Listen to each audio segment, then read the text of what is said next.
260 assorted four-wheeled tractors and implements to farmer groups in 60 districts countrywide, 750 power tillers, single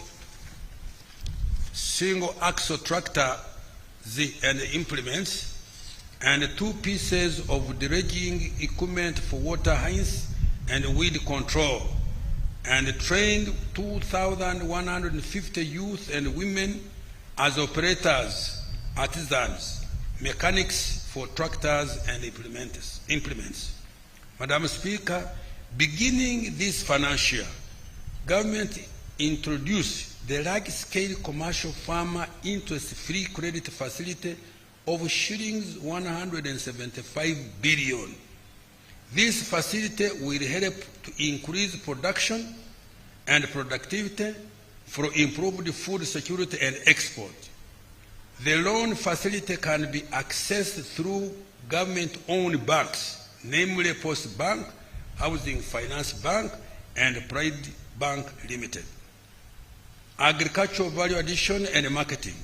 NARO completed setting up an alpha-safe facility at Namulonge with the capacity to eliminate aflatoxin contamination in grains. The facility has capacity to clean 5 tons of produce per hour. This will save the country an estimated $38 million per year, which is lost in export rejections due to aflatoxins, and most importantly, save the lives of Ugandans. Madam Speaker, to add value to agricultural produce, government constructed 11 agro-processing and storage facilities to increase opportunities for value addition and access to higher value markets.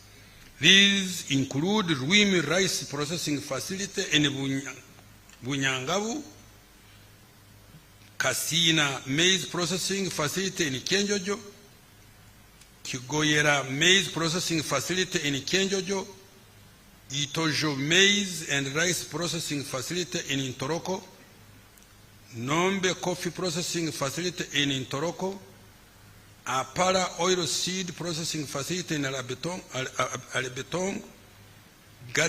Gatianga Coffee Processing Facility in Winyangabu, Akorinmonyin Rice Processing Facility in Katakwi, Kajamaka Rice Processing Facility in Kumi, Chikwata Coffee Processing Facility in Nakaseke, and Chiwoko Maize Processing Facility in Nakaseke Gay.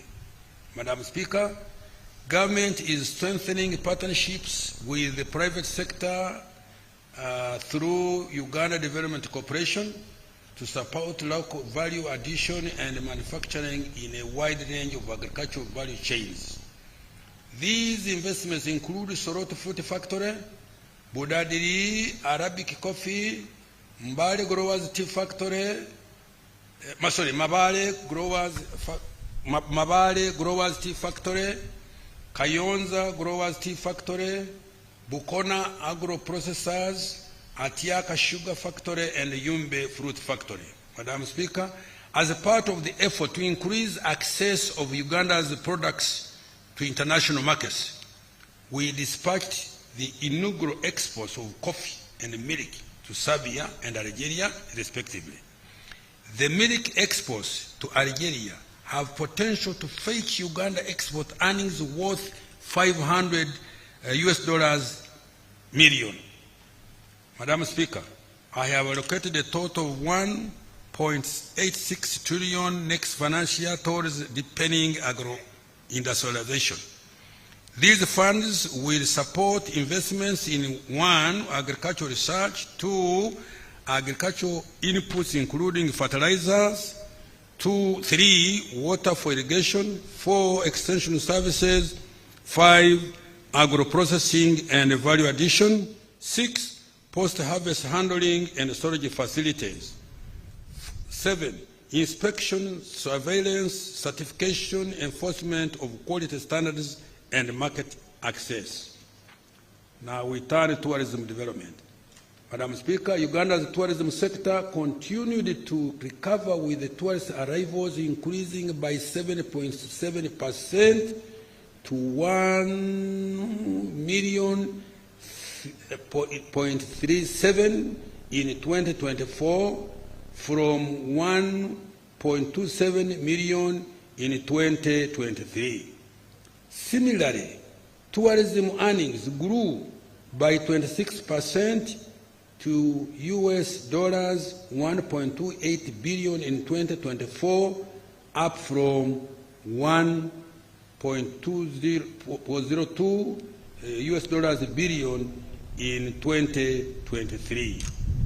Madam Speaker, the following achievements were registered: promoted and marketed Uganda through International Explore Uganda promotion campaign in high-value market segments in USA, Canada, and the United Kingdom.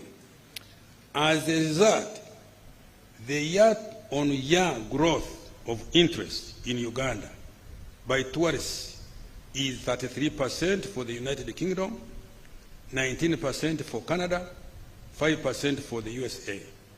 Additionally, through the theme Uniquely Ours, we have promoted domestic tourism. As a result, domestic tourism in national parks increased by 15.7% in 2024, reaching 244,843 visitors. Continue to innovate and modernize tourism products to make them more competitive. This involved maintenance of 1,300 kilometers of rail tracks and roads in tourism protected areas, increasing the cumulative coverage of electric fencing of 177 kilometers in Queen Elizabeth and Murchison Falls National Parks, continued construction of the pier and related infrastructure at the source of the Nile, continuing to upgrade the Uganda Museum and Namugongo Martyrs Shrines, construction of 3,521 meters of climbing ladders and boardwalks on Wenzori Mountains to make hiking safer and fun, completion and commissioning of Kikorongo Equator Monument in Kasese, and the construction of works of Karamoja Museum, which is nearing completion. Government invested in a world-class convention facility in Munyonyo. This has promoted Uganda as one of the regional destinations for meetings, incentives, conferences, and exhibitions.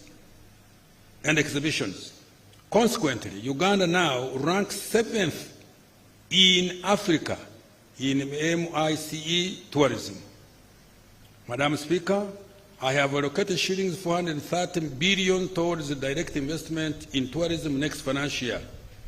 This is in addition to about 2.2 trillion provided for another tourism support investments, such as tourism roads, ICT, infrastructure in tourism areas, African Cup of Nations, AFCON infrastructure, and security strengthening in tourism areas. Madam Speaker, the focus next financial will be on 1, branding and marketing of Uganda as a tourism and investment destination. 2, infrastructure development in tourism sites. 3, construction of refreshment centers and highway sanitation facilities. 4, improving and enforcing hospitality standards and training. And 5, promoting health tourism by investment in specialized health facilities. Madam Speaker, government has also stepped up investment in missions abroad to promote economic and commercial diplomacy. Every mission is now tasked to bring investors and tourists and open up export markets. Mineral-based industrial development, including oil and gas. Madam Speaker, the following achievements were registered this financial year. Government facilitated the establishment of 10 gold refineries, 4 4 cement manufacturing plants, and 1 tin processing plant, contributing to mineral processing and refining. In the oil and the gas sector, the Telenga and Kingfisher oil projects are on track for first oil production in 2026. An agreement to construct 60,000 barrels per day oil refinery, which will kickstart the petroleum chemical industry, was signed between Alpha MBM from AIE and the Uganda National Oil Company.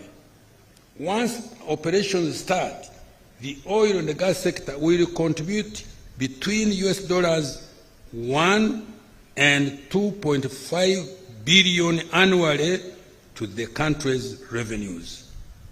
With regard to local content in the oil and the gas industry, more Ugandan companies and individuals have benefited from contracts issued and jobs respectively. Out of 5,693 Tier 1 contracts amounting to a total of value of US dollars 5.4 billion awarded to date, 4,796 contracts, 64% were Ugandan companies. 84%? 84%, yes, I said that, Mama, were to Ugandan companies amounting to US dollars 2.25 billion. Also, US dollars 33.4 million, equivalent to shillings 121 billion, has been spent on goods and services consumed from the surrounding communities in Bunyoro. More than 14,000 Ugandans have been trained in various technical areas, and so far about 17,000 direct and 39,567 indirect jobs have been created. Kabalega International Airport is nearly complete, and over 700 kilometers of roads have been constructed in the Albertine region to support commercial production of oil and gas. Government is expediting the finalization of the 1,443-kilometer East African crude oil pipeline, EACOP, which is now 58% complete, with engineering works at 98% completion and procurement of the major equipment for the pipeline at 83%. Following INOX commencement of the bulk supply of petroleum products in August 2024, the country has experienced relative stability in supply and pricing. This has been realized due to elimination of the middlemen and speculative tendencies. As a result, Uganda currently saves up to US dollars 72.8 million annually on fuel imports.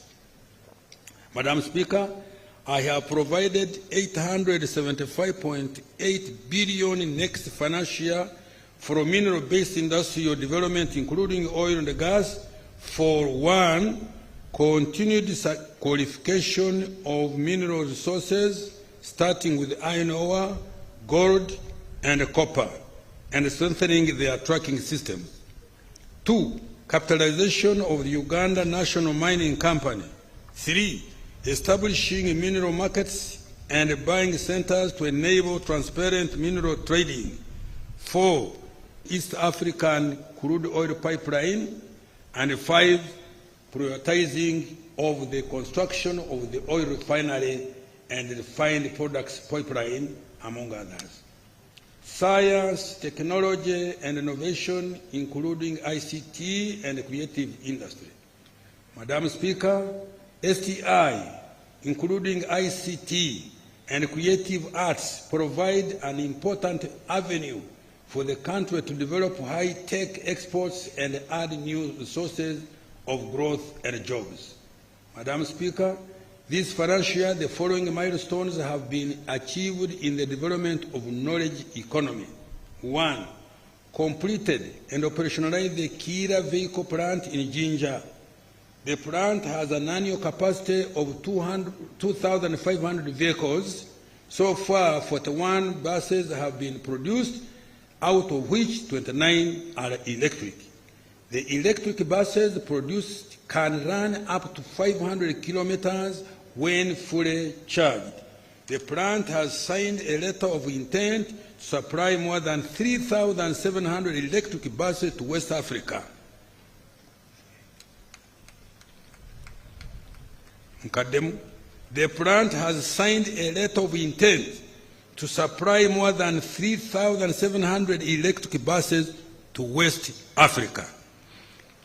Kira Motors has created 800 jobs and has potential to generate more than 14,000 direct and indirect productive jobs.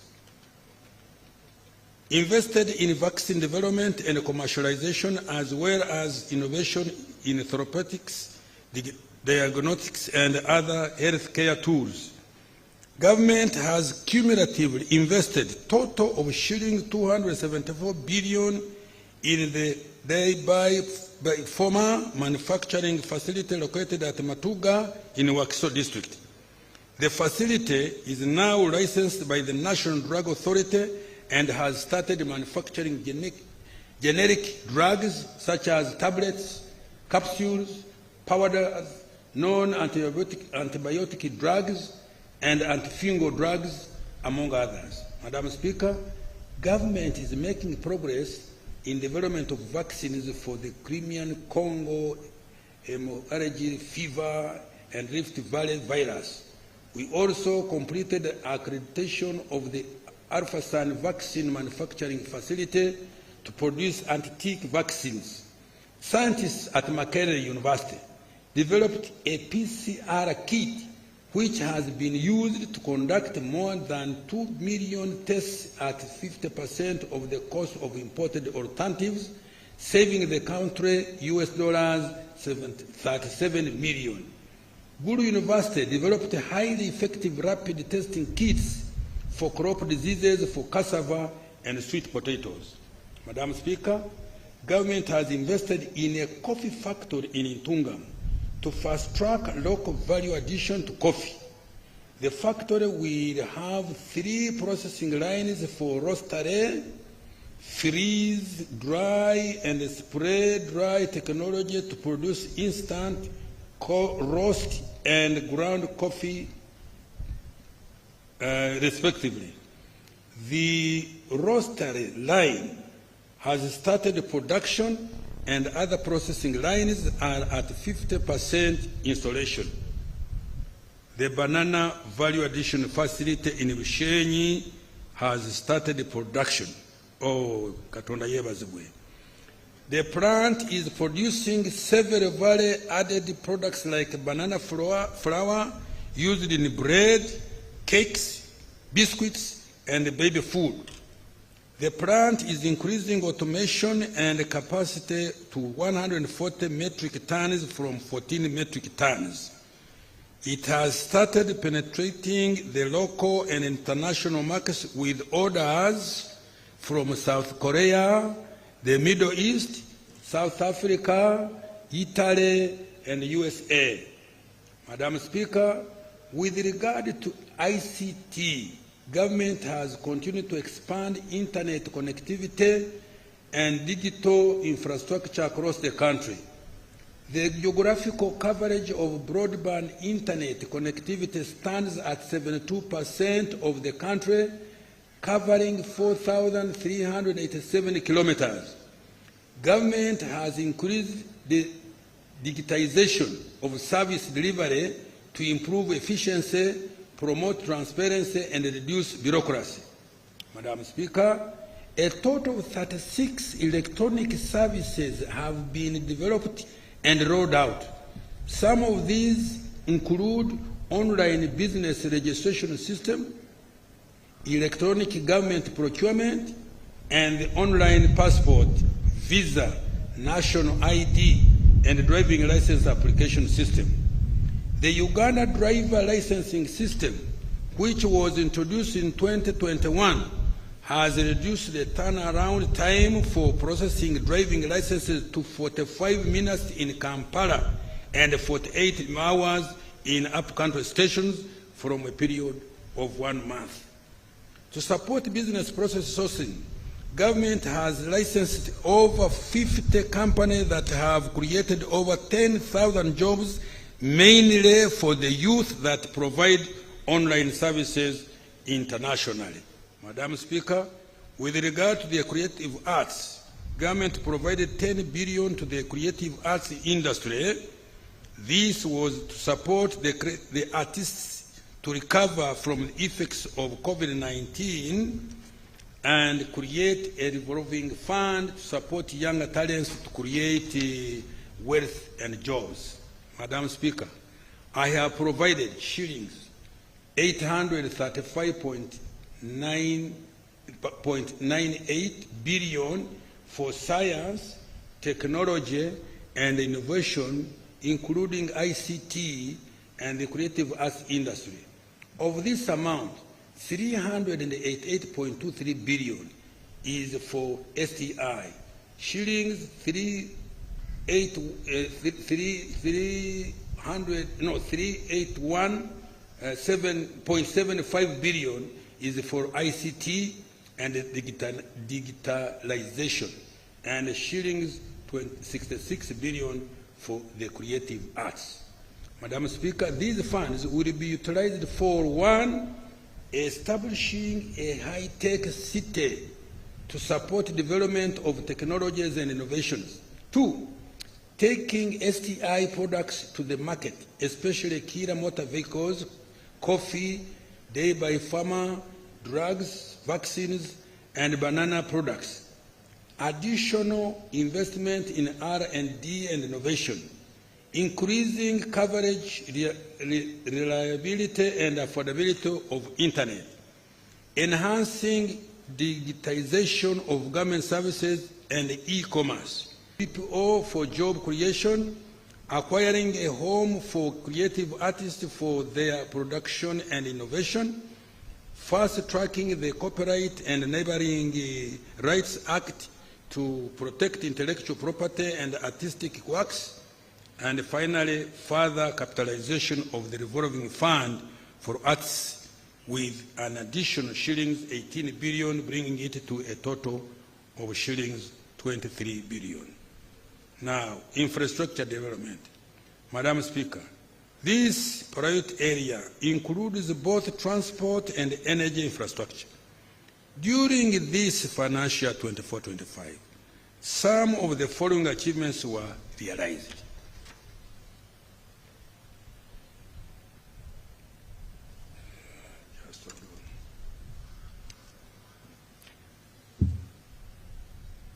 Integrated transport infrastructure and services. Madam Speaker, the road network that is tarmacked now stands at 6,287.6 kilometers, representing about 30% of the national road network compared to 3,112 kilometers in financial 2010-11. With this improved road network, the travel time, for example, from Malaba to Kisoro by road reduced from 48 hours, 2 days, to about 10 hours. This will further improve with the completion of the Kampala-Jinja and Busegampigi Express highways. Uganda is now connected by tarmac roads at all its major international border points, from the South Sudan border, Kitgum, Nimule, Oraba, in Acholi and West Nile, to the southern border of Tanzania, Mutukula, Rwanda, Mirama Hill, Katuna, and Chanika, and the Congo border, Bunagana, and from the Kenya border, Wakaka, Maraba, and Busia, to the Congo border, Mpondwe, Busunga, and Kaisotonya in the west. Madam Speaker, despite the challenges faced in the road sector this financial year, we continue to make progress as follows. 1, rehabilitated a total of 125 kilometers on several ongoing projects. 2, upgraded over 100 kilometers of roads to paved bituminous standards on several ongoing projects. 3, government fully disbursed shillings 579 billion, which was used for maintenance of national, district, urban, and community access roads. 4, government is revamping the road and drainage infrastructure within the entire Greater Kampala metropolitan area to the extent that the entire city is now a construction site. A total of shillings 1.4 trillion has been dedicated to improving roads and drainage within the Great Kampala metropolitan, what that is.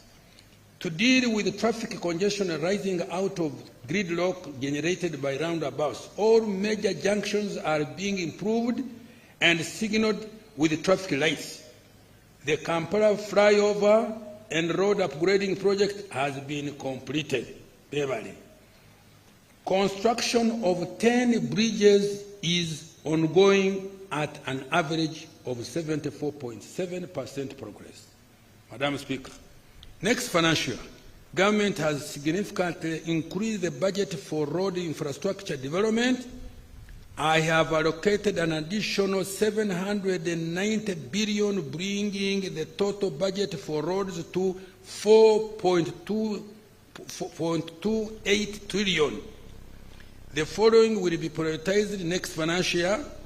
1, start construction and complete ongoing works for road projects as highlighted by His Excellency the President in his State of the Nation address. In addition, the roads which had been left out to be prioritized are Puranga Acholi-Bur, 64 kilometers, Kampala Gayaza Karaji, 33 kilometers, Lugazi Wikwekiyindi, 28 kilometers, Kabwohe Wiziwera Nyakambu Nsika Nyakabirizi, 92.2 kilometers, Kisubi Nakauka Natete Kasanje Impigi Mauguru Nanziga Maya Buaya, 71 kilometers, Busega Mpigi 10 kilometers, Najanankumbi Usabara 11 kilometers, Lusalira Nkonge Lumegere Sembabule 97 kilometers, Karugutu Ntoroko 50 kilometers, Kabale Lake Bunyonyi 15.1 kilometers, Kisoro Nkuringo Lubugiri Muko 70 kilometers, Laropi Moyo Afoji 39 kilometers, including a bridge at Laropi, Koboko Yumbe Moyo 105 kilometers, Namagumba Budadiri Karugugu 33 kilometers, Tororo Busia 25 kilometers, Katuna Mukono Kamuganguzi 104 kilometers, Moroto Lokitanyara 42 kilometers, Hamurwa Kerere Kanungu 47 kilometers, Liantonde Kashagama Nyabitanga Ntusi 57.7 kilometers, Isingiro Rugaga Mutukula Ngarama Kashumba on the border with Tanzania 164 kilometers.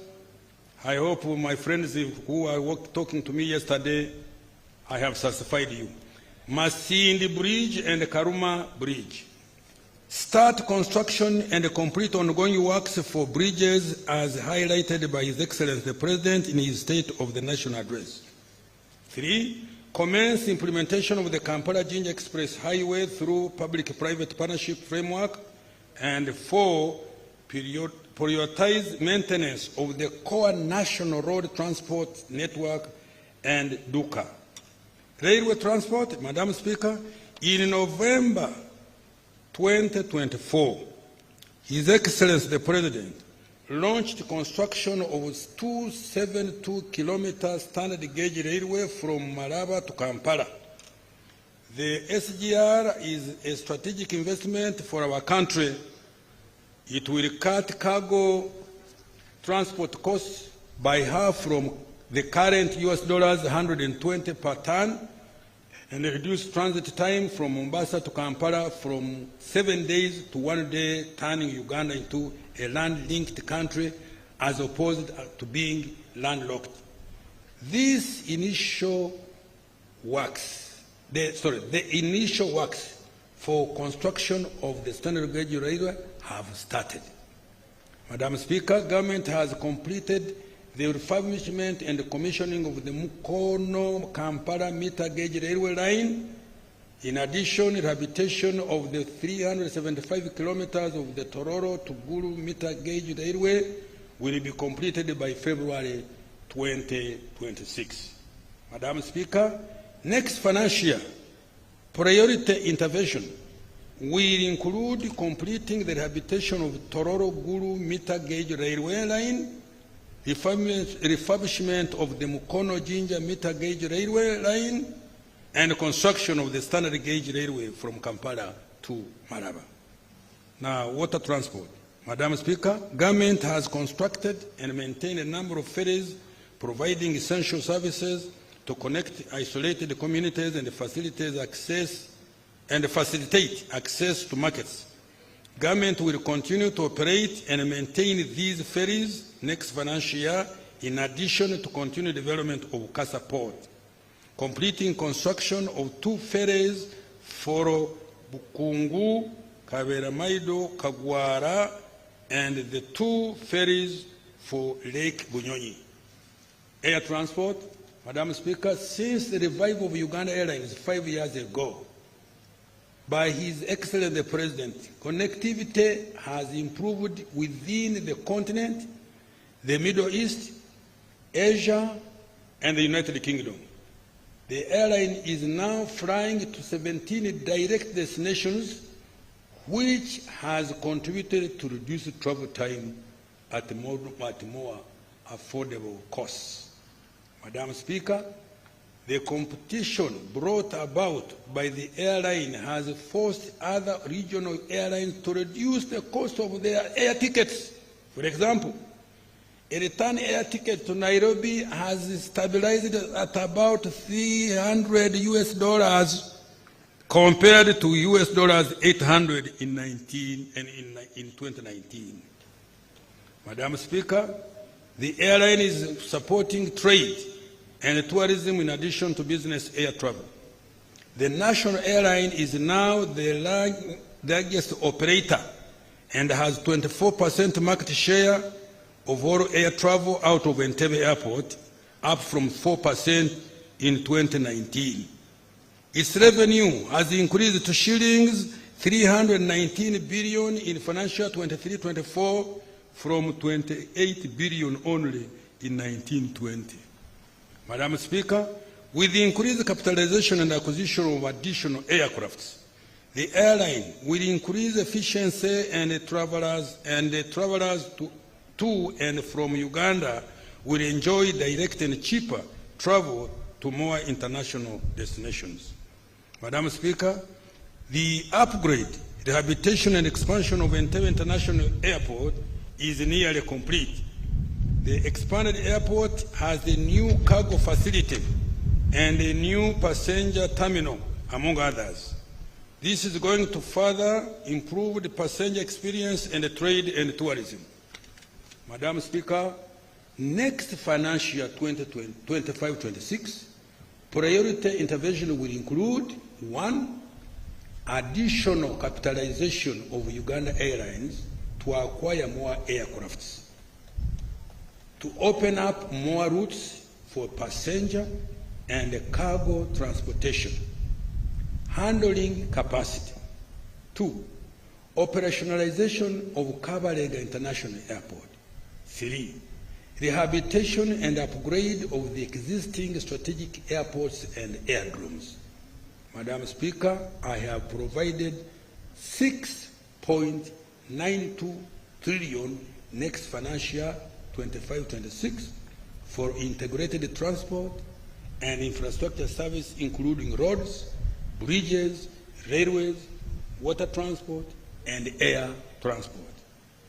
Now I turn to energy development. Madam Speaker, several milestones have been registered in the development of our energy infrastructure.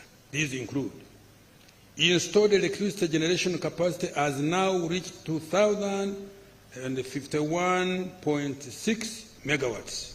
2, the electricity transmission line network expanded by 874.8 kilometers to 5,140 kilometers. 3, access to electricity has increased to 6% from 57% in financial 23-24 after connecting over 197,000 new customers. Following Uganda Electricity Distribution Company Limited takeover of distribution electricity, the cost of power has reduced by 14%, saving consumers shillings 250 billion annually. A tariff of $5 cents per kilowatt hour has been achieved for all extra large consumers of electricity, those consuming above 1.5 megawatts at off-peak. Madam Speaker, I have provided 1.4 trillion next financial year 25-26 to undertake the following priority interventions. 1, additional investment in UDCL to ensure affordable, efficient, and reliable distribution of electricity to consumers. 2, enhance access to electricity through implementation of the $638 million electricity access scale-up project, covering grid expansion, connectivity, and clean energy options for 1 million new electricity connections. Further, government will continue investing in priority transmission lines and substations, particularly to the industrial parks, growth centers, and other strategic manufacturing facilities like the clinker factory in Moroto, Karamoja, the fertilizer factory in Kampiringisa Mpigi, Simba cement factory in Imbarara, Western Uganda, Day by Farmer in Matuga, Wakiso district, and the coffee factory in Ntungamo, among others. Commence development of new power generation plants to meet growing demand. These include new hydropower plants at Ayago and Oryang in Nyoya district, and Kiba in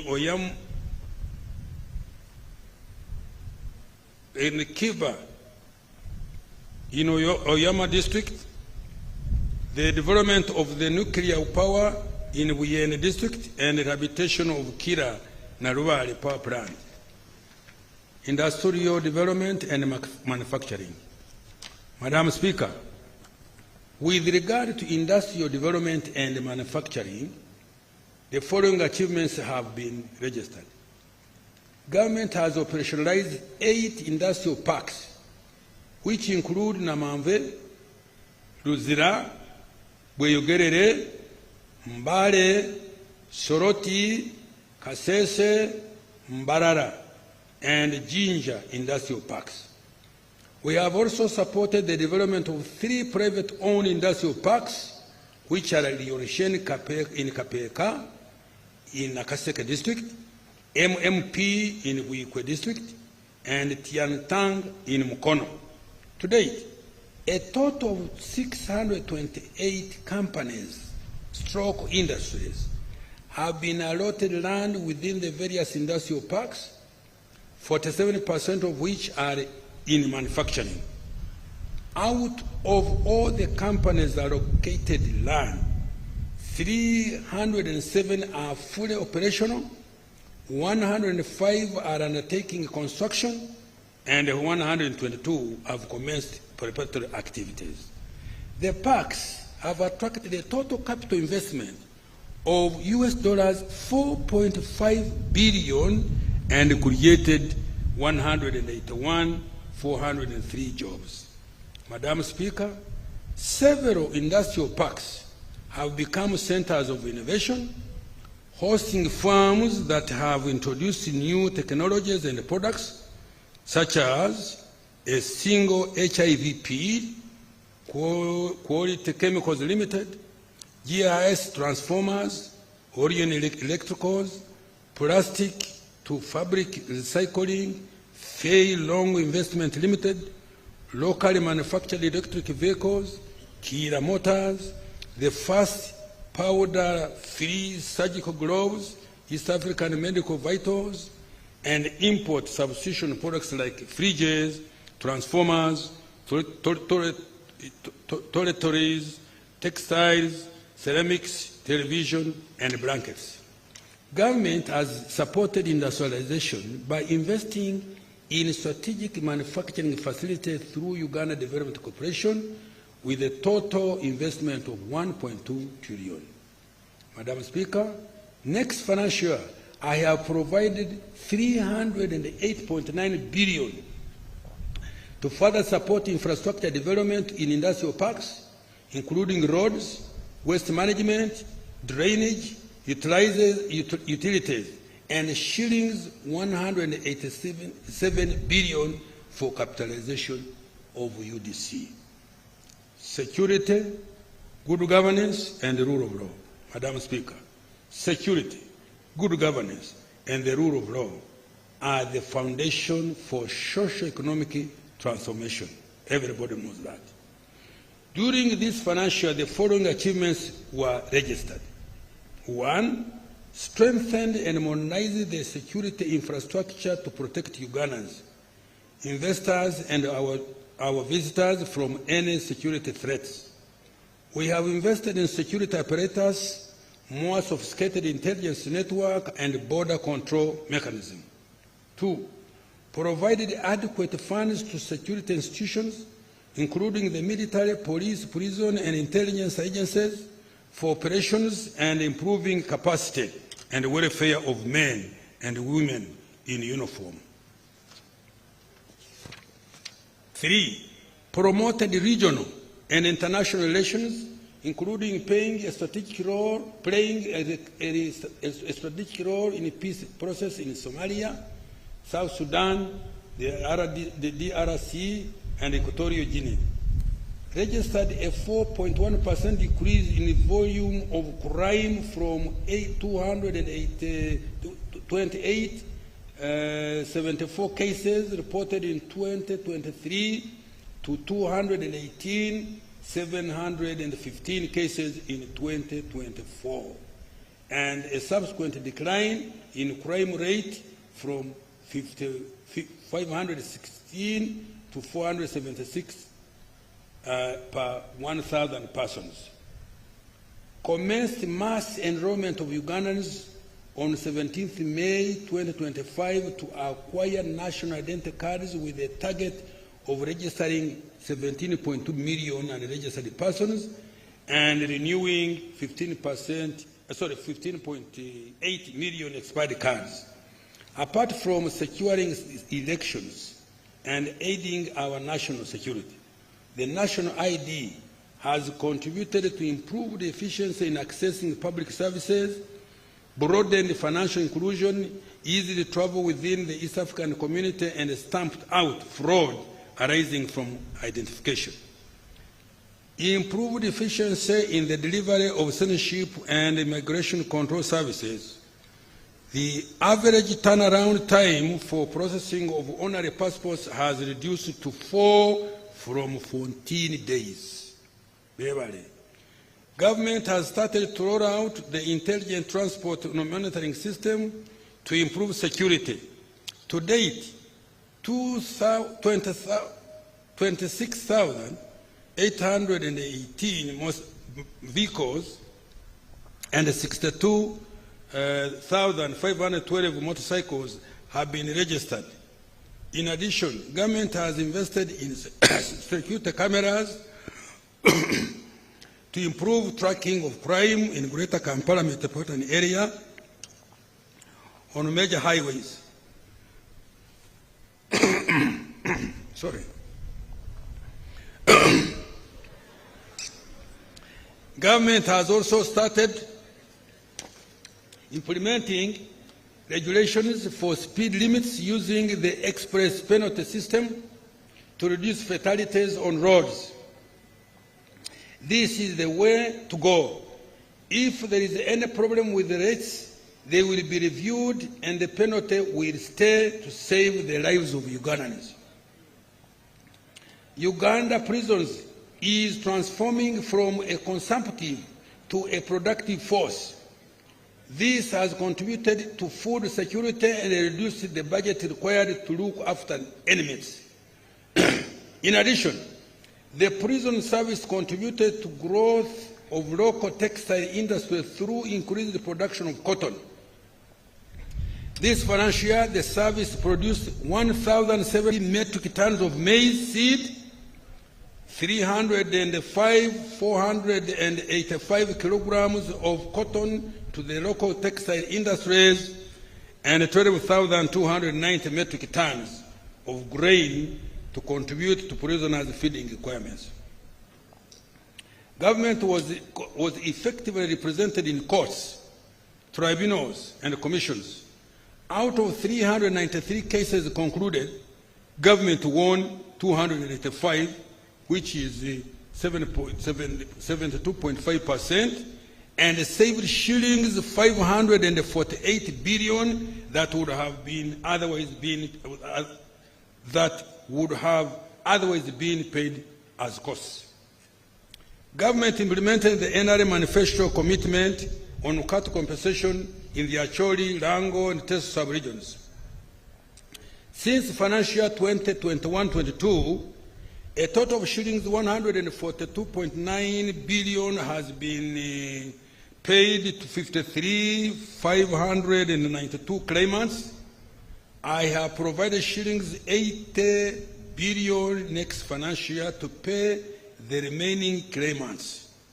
In addition, I have provided 15 billion for ex gratia Akasimo to the Ruero war victims. Madam Speaker, next financial year, I have provided shillings 9.9 trillion for 1. Consolidating Uganda's security through continued modernization and professionalization of the security agencies. 2, improving the welfare of the security forces. 3, undertaking general elections in 2026, which are just around the corner. Increasing access to justice, law and order services. And 5, strengthening immigration and border security. Madam Speaker, government is stepping up the fight against corruption. We are automating all government processes to reduce human interaction and ensure traceability. Investing in more performance and forensic audits and enforcing accountability. I think I should read this paragraph. Let me read it. Madam Speaker, government is stepping up the fight against corruption. We are automating all government processes to reduce human interaction and ensure traceability, investing in more performance and forensic audits, and enforcing accountability. Administration of justice. Madam Speaker, the following achievements were registered. The judiciary has significantly scaled up alternative dispute resolution mechanisms like mediation, plea bargaining, and small claims procedures, reducing justice costs and speeding up dispute resolution. For example, in 2024, a total of 3,391 cases were resolved through mediation. In addition, plea bargaining achieved a success rate of 87%. Completed the Supreme Court, Court of Appeal, Rukungiri High Court, and Budaka and the Patongo Magistrates Courts, 5 new High Courts, court circuits in Wakiso, Entebbe, Kumi, Rugazi, Patongo, and 10 magistrates courts were operationalized, bringing the total to 268 courts countrywide. Construction is ongoing of regional appeal courts in Gulu and Mbarara, Soroti and Tororo High Courts, and Karenga Magistrate Court. This will further reduce travel distances for justice. 3. There is increased use of technology in delivery of justice. The electronic court case management system is now operational in 20 courts, boosting filing rates by 20.6%. Additionally, 20 courts have video conferencing systems enabling online case handling, which has improved efficiency. Madam Speaker, I have provided 602.7 billion shillings next financial year under the Administration of Justice program for strengthening alternative dispute resolution, increased use of technology in justice delivery, building more courts to improve access to justice, and increasing the civil jurisdiction of magistrates courts. Legislation and oversight. Madam Speaker, the legislature has registered several achievements during financial 24-25. Parliament held 73 sittings and passed 35 bills, concluded 3 petitions, passed 45 resolutions, adopted 53 reports. Most importantly, the turnaround time for enactment of legislation has reduced significantly. I commend you, Right Honorable Speaker, for this tremendous achievement. Madam Speaker, I have provided a total of 1.03 trillion next financial year for legislative processes, public engagements, and outreach, providing parliamentary oversight of democracy and governance, and ensuring accountability for public funds and implementation of public programs. Management of natural disaster. Madam Speaker, to protect Ugandans from disaster, this financial government invested 200.3 billion in early warning systems, mitigation interventions, and the provision of relief items to affected households and communities in the disaster-prone areas. Madam Speaker, next financial year, I have provided shillings to 20.7 billion plus a contingency fund of 169 billion to support disaster management. I have also provided 12.4 billion for improving meteorological services and early warning systems to improve efficiency and accuracy of weather forecasting for agriculture, air travel, and climate change tracking. Elimination of domestic arrears. Madam Speaker, government has put in place a strategy to eliminate domestic arrears in 3 financial years, starting financial year 25-26.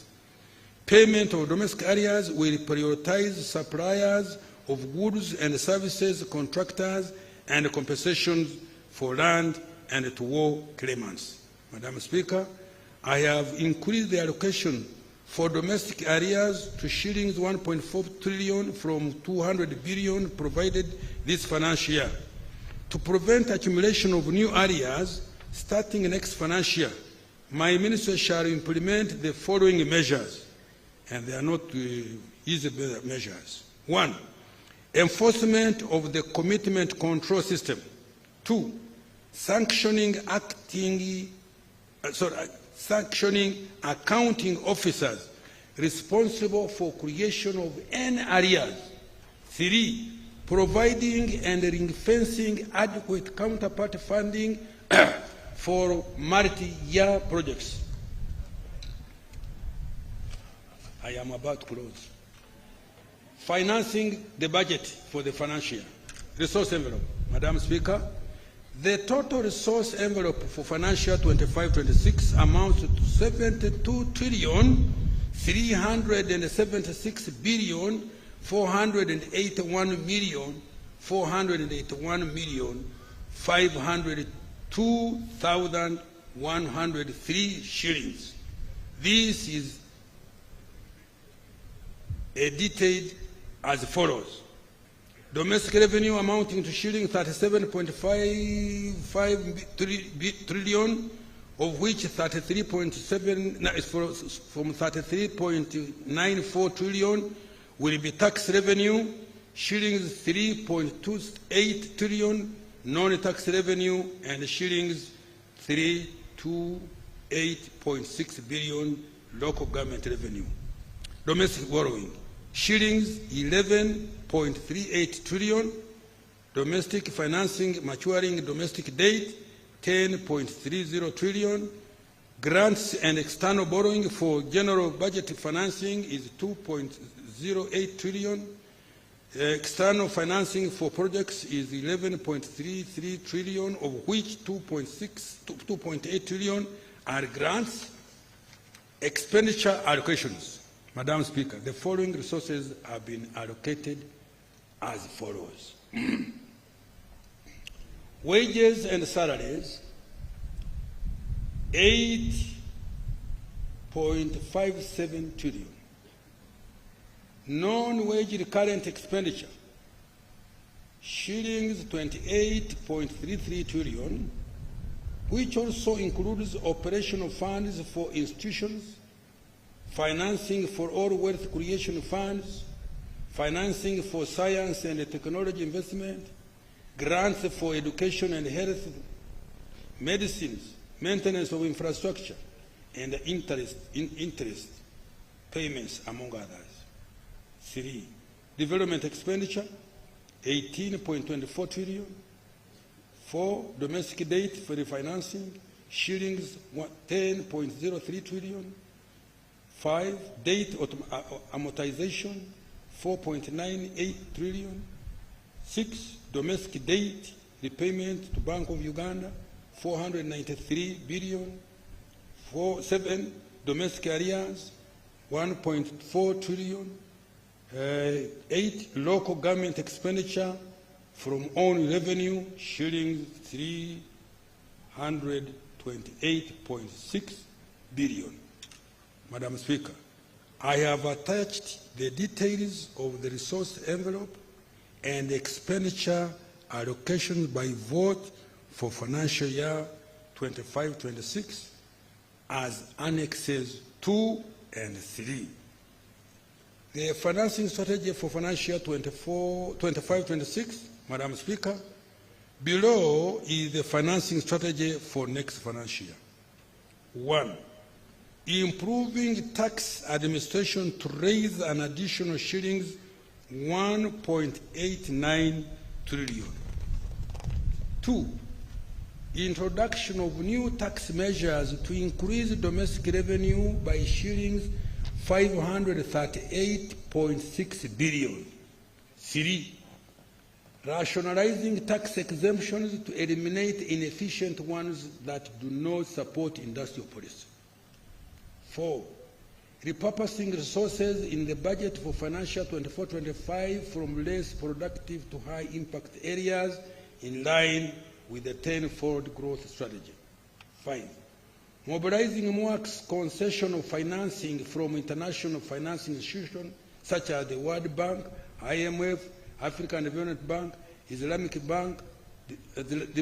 Development Bank, Badea ECT. 6. Mobilizing development finance from other innovative sources, including public-private partnerships, climate finance, private equity, sukuk bonds, panda bonds, diaspora bonds. Tax for financial year 25-26. Madam Speaker, an additional revenue of shillings 538.6 billion will be raised from new tax policy measures that were approved by Parliament. In addition to raising revenue, the measures will support the growth of businesses and the economy. The measures also include technical amendments to tax laws aimed at improving clarity and consistency, creating a fairer and a more predictable tax environment for businesses and taxpayers, and removing ambiguities that create loopholes leading to revenue leakage. These amendments are also intended to enhance tax administration, encourage voluntary compliance, and empower Uganda Revenue Authority to effectively enforce tax laws. Madam Speaker, I wish to present key highlights of the changes in tax laws. Income tax exemption to start-up businesses. The NRM government has granted a 3-year income tax holiday for start-up businesses established by citizens after 1st July 2025. This is intended to support startups that struggle with the high initial investment costs. The incentive is to foster innovation, encourage formalization of SMEs, enhance business survival, and promote employment. Exemption from capital gains tax on transactions. Government has granted an exemption from capital gains tax on transactions where an individual transfers assets to a company they have established but also under their control. This is a deliberate policy intervention aimed at encouraging formalization of businesses. Madam Speaker, currently many Ugandans operate businesses under their personal names, often as sole proprietors or informal entities. When these individuals seek to transition into more formal and structured corporate entities for purposes of growth, access to finance, strengthening governance, or succession planning, they face a capital gains tax liability simply for transferring their assets into a company they fully own. This tax burden has been removed. Income tax exemption for Bujagali hydropower project. Madam Speaker, government has granted an income tax exemption to Bujagali Energy Limited for 1 year up to 30th June 2026 in accordance with our contractual obligations. This is intended to mitigate a rise in electricity tariffs. Stamp duty. Removal of stamp duty on mortgages and agreements. Madam Speaker, government has removed stamp duty on mortgages and agreements. This reform is intended to lower the cost of debt for businesses and individuals. It will also remove the financial burden imposed on businesses and individuals when they enter into agreements. Tax Procedure Code, waiver of interest and penalty for voluntary payment of outstanding principal tax. Government has extended the waiver period of any interest and penalties outstanding as at 30th June 24, provided that the taxpayer pays the principal tax by 30th June 2026. This waiver is intended to provide relief to businesses and individuals to enable them to settle outstanding tax liabilities and resume normal operations. Value-added tax reform of the penalty regime for non-compliance with IFRS. Madam Speaker, we have implemented the electronic fiscal receipting and invoicing system, IFRS, to improve tax compliance and reduce tax evasion. However, concerns have been raised regarding the high penalties of shillings 6 million per invoice, regardless of the value of the transaction, which disproportionately burden the taxpayers. To address this issue, the penalty structure has been amended so that the penalty for non-compliance will instead be twice the tax owed by the taxpayer. I urge taxpayers to embrace the IFRS system as it helps the taxpayer to reduce lengthy and burdensome transactions with URA staff, audits, and penalties. It also promotes transparency and creates an even playing field. Excise duty, Madam Speaker. We have increased the taxes on cigarettes to discourage consumption, but also generate additional revenue. Excise duty on soft cap cigarettes has been increased to shillings 65,000 per 1,000 sticks from 55,000, and hinge lead cigarettes to shillings 90,000 per 1,000 sticks from 80,000. For those outside East African community, excise duty on soft cap cigarettes has been increased to shillings 150,000 per 1,000 sticks from shillings 75,000, and hinge lead cigarettes for 200,000 per 1,000 sticks from shillings 100,000. Madam Speaker, government has removed the excise duty rate of 30% or shillings 950 per litre, whichever is higher, on beer manufactured from barley that is grown and malted in Uganda, because it was redundant. Also, government has adjusted the excise duty on beer manufactured with local raw materials content of at least 75% by weight of its constituents, including water, to 30% or shillings 900 per litre from 30%, or 650 per litre, whichever is higher. This is to ensure that a manufacturer pays the same amount of tax whether using a specific rate or an ad valorem rate. Taxes on external trade. Introduction of an import declaration fee on imported items. Madam Speaker, I have imposed a small fee of 1% of the customs value on taxable items under the common external tariff. This measure seeks to align Uganda's tax policy with those of other East African community partner states where similar fees have been imposed. For instance, Kenya applies a 2% CIF charge. Establishment of an export levy on wheat bran, cotton cake, and maize bran. Madam Speaker, government has imposed an export levy of US dollars 10 per metric ton of wheat bran, cotton cake, or maize bran to encourage local value addition, particularly in the production of animal feeds. Currently, these products are exported as raw materials in the region, where value is added and imported into Uganda as finished goods. Therefore, this measure will encourage value addition and create jobs for our children.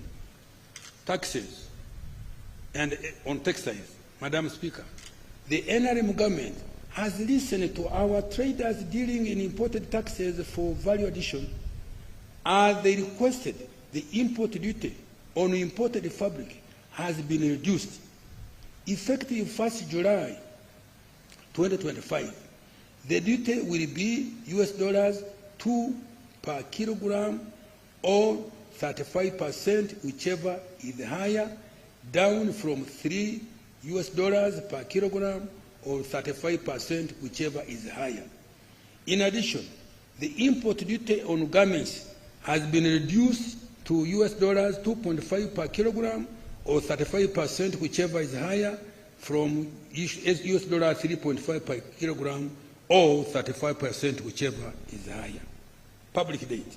Madam Speaker, the stock of public debt is projected at $31.5 billion, equivalent to shillings 116 trillion by the end of June 2025. Of this, external debt accounts for $15.49 billion, equivalent to shillings 56.3 trillion, and domestic debt $16 billion, equivalent to 59.77 trillion. As the ratio of GDP, our public debt is estimated at 51.26%, which is consistent with the Charter of Fiscal Responsibility. Madam Speaker, Uganda's debt is sustainable and is projected to remain so in the medium to the long term.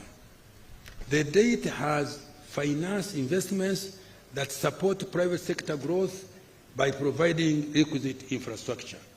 Over the last 10 years, the areas which public debt has financed, including integrated transport infrastructure, 29.3%, electricity infrastructure, including power generation plants and transmission lines, 27.6%, water for production and consumption, 11.5%, agro-industrialization, 5.1%, education and health, 5%, housing and urban development, 3%, and development of industrial parks, 2%.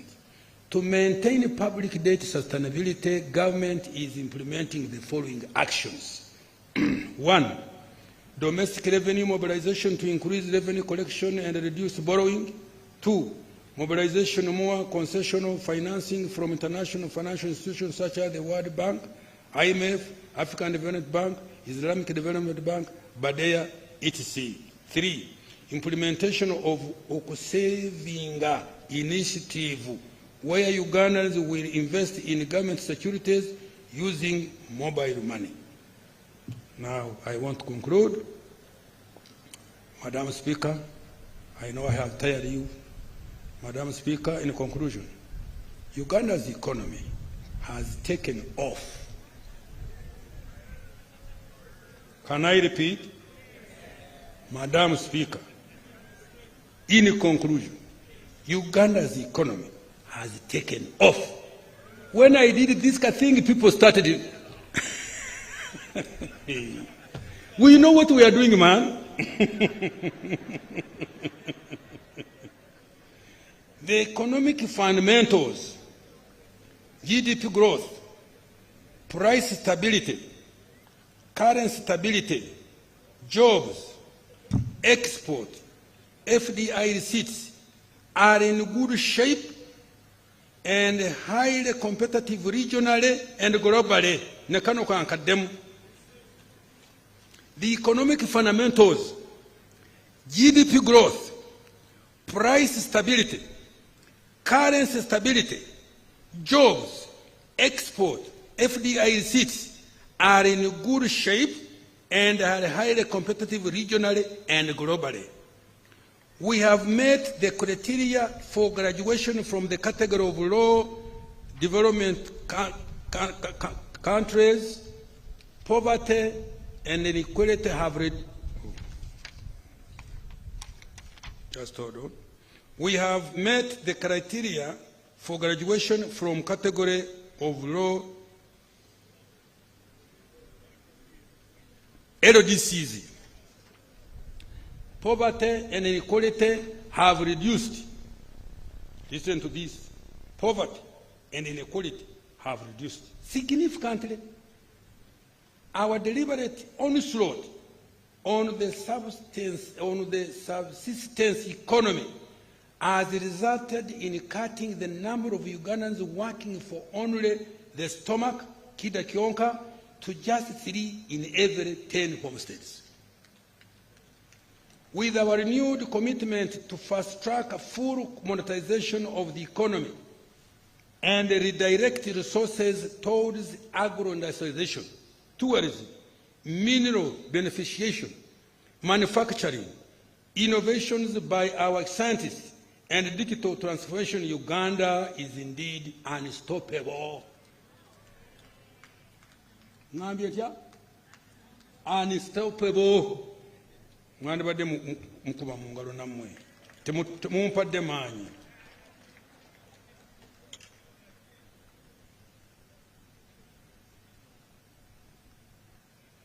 This budget, therefore, is for all Ugandans who are ready to create wealth. Fellow countrymen and women, take full advantage of the innumerable opportunities contained in this budget. Innumerable opportunities in this budget.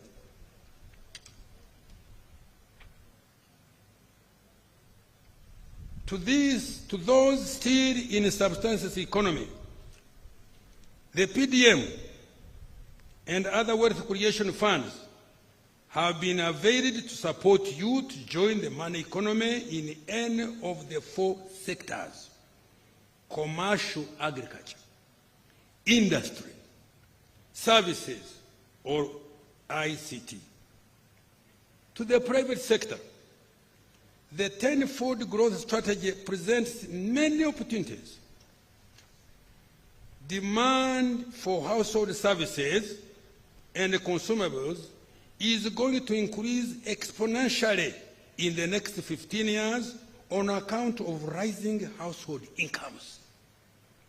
The increase in GDP represents larger demand for intermediate goods and services among businesses. With a larger economy, government revenue will increase, and so will the size of government contracts to the private sector. To the investors and our partners in development, this budget guarantees peace, security, easy taxes, and a tolerable administration of justice. In Uganda, we protect private property, enforce contracts, and pay our debts. To the youth, this budget offers opportunities to acquire more skills, access finance, innovate and develop new and better products. The budget also contains huge investments in sports, particularly to upgrade the facilities in preparation for CHAN and AFCON 27. To those in the creative industry, the NRM government has fulfilled its promise to provide you with a revolving fund, acquire a home for you, and enact a copyright law to protect your intellectual property. This is just the beginning of what we intend to do to open doors for you to escape unemployment and manipulation by self-interested individuals and groups. Take full advantage of the opportunities to make money and live a productive life. Take full advantage of the opportunities to make money and live a productive life. To the women and mothers of our nation, the budget has provided funds to improve your health, to ensure that your children are born in safe hands, are immunized, sleep under a mosquito net, drink clean water, safe water, and are educated in a nearby school for free. The budget has also allocated billions of support to your businesses.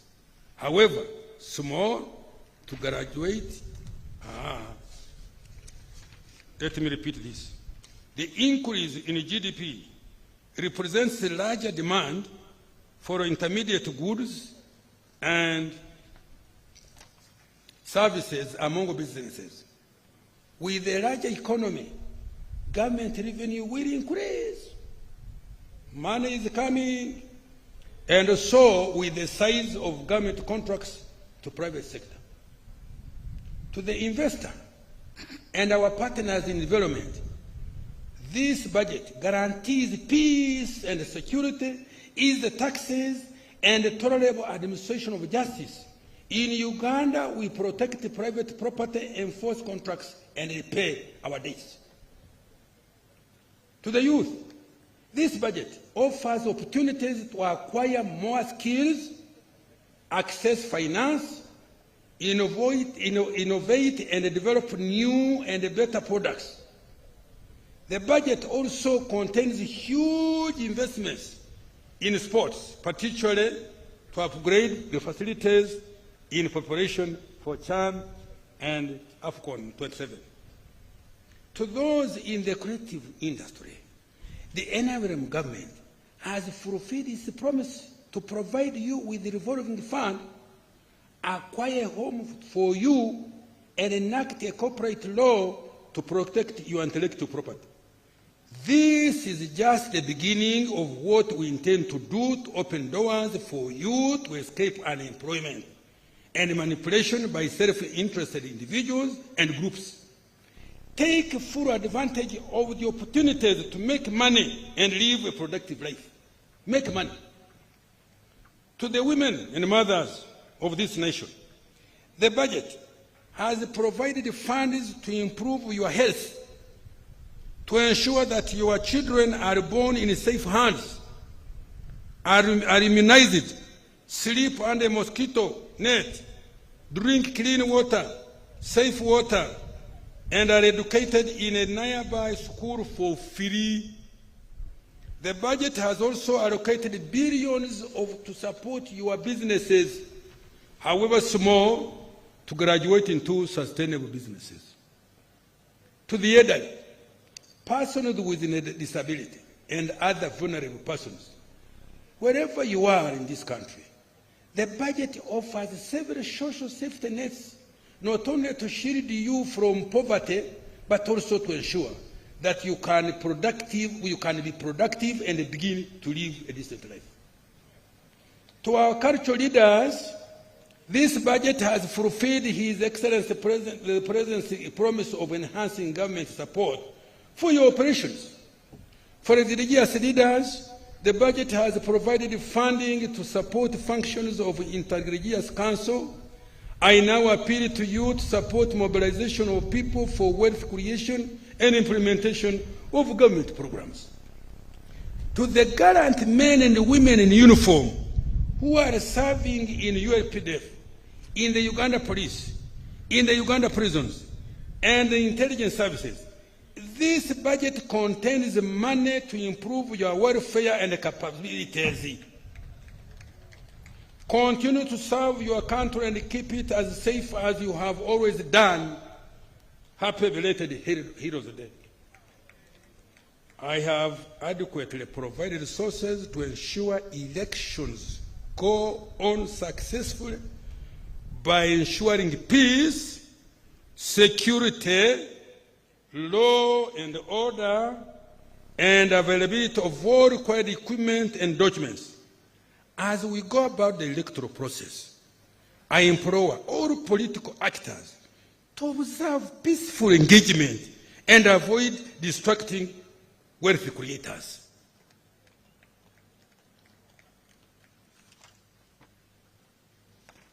Madam Speaker, as I step off this podium, because the people are tired, but it was inevitable. I could not have abridged this speech. Madam Speaker, as I step off this podium, I would like to reiterate His Excellency President's call to all Ugandans to embrace wealth creation. We have a wonderful country. Those of you who have not traveled around the world, you don't know. But we know Uganda is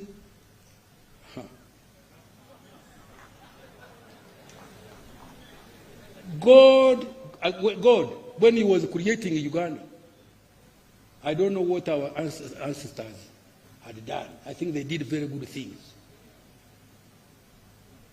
We have got good weather. You think I could have put on a suit here in some other places? We have rainfall, although we are making a problem by cutting trees. You can grow any type of food here.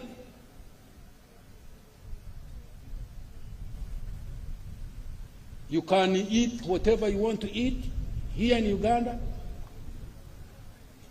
And we continue crying and poverty. Government has given you all the money that you should take to take it in your enterprises. Please. You excuse me to quarrel when I come to this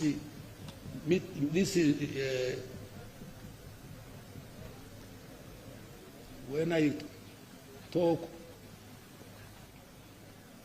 wanting to emphasize of the beauty of this country, I become emotional. Will you excuse me?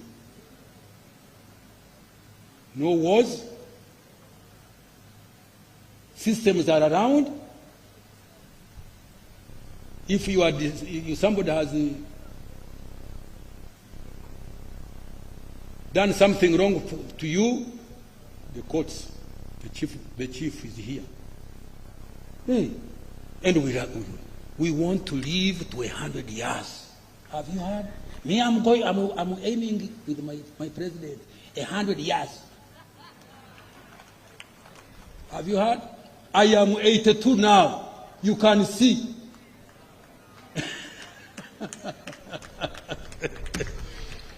Okay, Madam Speaker, as I step off this podium, I would like to reiterate His Excellency the President called to all Ugandans to embrace wealth creation, but also to embrace what I've said. I dedicate this budget to all the wealth creators, particularly the youth and women. Madam Speaker, I humbly beg to move. Thank you so much, Honorable Minister. And by extension, His Excellency the President, who is the Minister of Finance, for clarity of delivery of the budget speech. Honorable members, you will be availed with the text of the budget speech in the due course. I want to urge you to take note of the government's budgetary priorities and relate the matters to the coming financial year. Next item.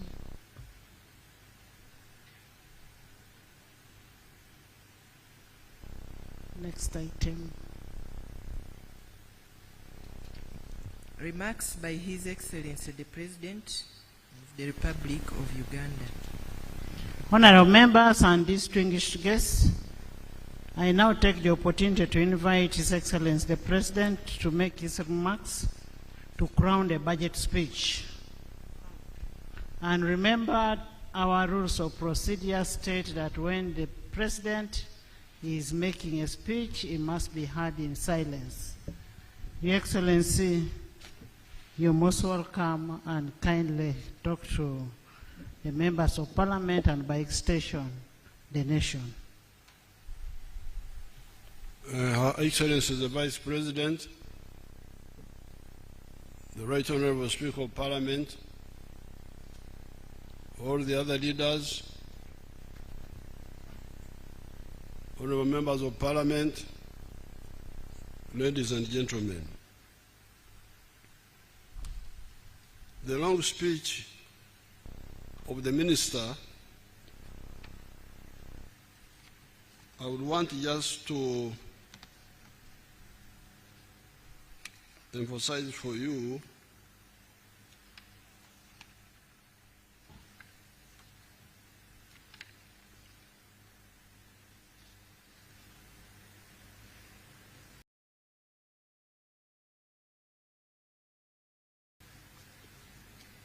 because of that, and given our population, which is about 46 million, 49 something, we are now no longer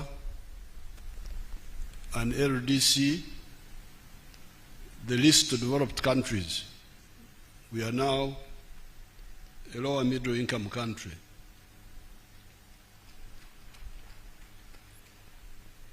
In 1986, the size of the GDP was $3.9 billion. So you can see the economy has grown more than 20 times from that time. So I thought you should mark that, because in a long speech like this, you may not notice the big picture. Then finally on the speech, there's a way he summarized. I'm trying to see the page.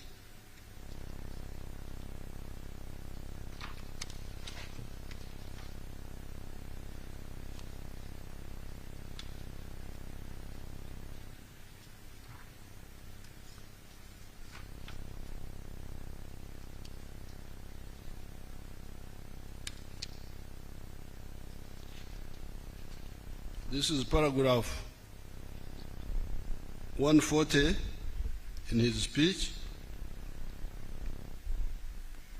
where he said, he told you of the economic fundamentals. That's a very good summary.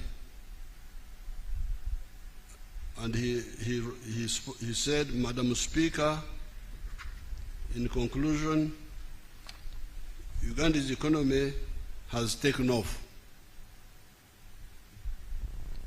The economic fundamentals, and what are those fundamentals? GDP growth. Is the economy growing or not? Price stability. Are the prices stable or not? Currency stability. Is the currency stable or not? Jobs. Are jobs being created or not? Export earnings. Are the export earnings going up or not? And then finally, FDI receipts. The foreign direct investment. Are they coming in or not? I thought that you should note that. Now, going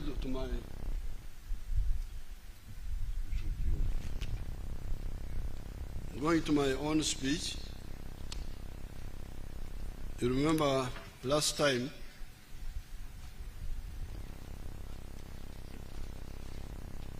I promised that I would address two issues. During the State of the Nation address, I told you that today, as part of the budget speech, I will address two issues. And these are the East African Federation and corruption. I will do exactly that. However, I will dissect the corruption into two. First of all, corruption for getting money through crooked ways as one type of corruption, and political corruption through the use of money to get political support, not based on principles or policies. Politics is about principles, and policies. That's what you should be telling the public to choose from. My policy is this, his policy is that, you the public, you choose. But when you bring in money, you are polluting the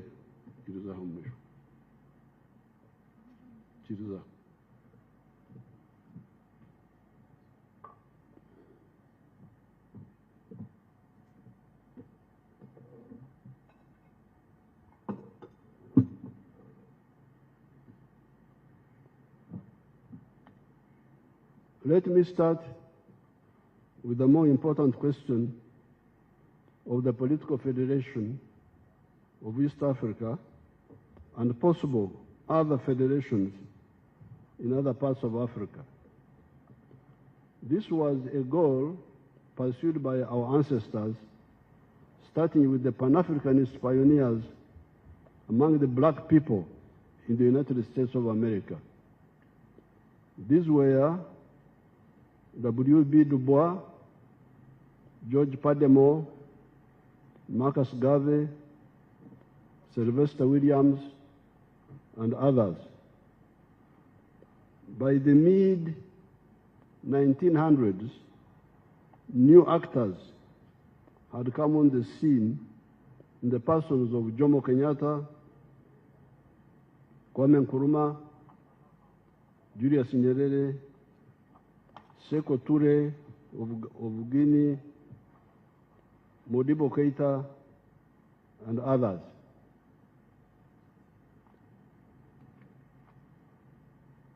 But if you go back, you will find that by 1900, the whole of Africa had shamefully been colonized because our egocentric and incompetent kings had failed to defend us, and instead we are busy fighting fratricide wars among us. At that time, when we were colonized, the slogan for survival was, in quotes, Uhuru na Umoja, independence and unity. That's what we were saying. We unite, we fight for freedom, independence, and then after, we unite to get strength. That was the slogan. Starting with 1912, the Africans in South Africa took the initiative and started a new anti-colonial force, the African National Congress of South Africa. And you should know that even Mahatma Gandhi of India was also in India, in South Africa at this time, so he was part of this effort. This marked the beginning of the new African resistance, led by more informed people. Our resistance was assisted by two factors that came on the scene during that century. These were, number one, the emergence of the socialist camps of nations in the form of the Soviet Union in 1917, China in 1949, and others. These huge countries were taken over by people who did not believe in colonialism. These were the communists. So this was a new factor. As we were fighting for our freedom, this new factor came on the scene. And the second factor were the fratricidal wars, fratricidal inter-imperialist wars of 1914 to 1918 and 1939 to 1945 among the imperialists. The imperialists were now fighting over us. Who will control which one? You know, those imperialists had divided us up, shared us like a cake because of our incompetent kings here. Came, sat in Berlin, this is for you, this is for you, this is for you. Then there was a new country called Germany, which had become united a short while before that. They wanted to start a war. Say, you are cheating us. We also want a share with the colonies. Then they said, please don't start a war, Bismarck, please. Let's give you some of the properties.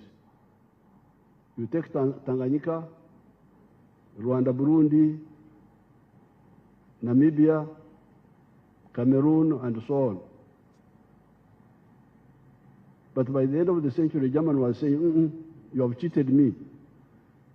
I also need more slaves. I need more colonies. That's how their wars started, fighting over us.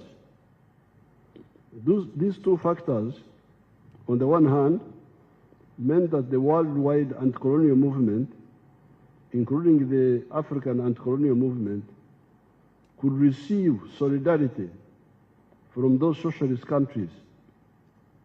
And on the other hand, the imperialist countries had weakened themselves in the process of their greed for world domination. So as they were fighting over us, fortunately they weakened themselves, which was good for us.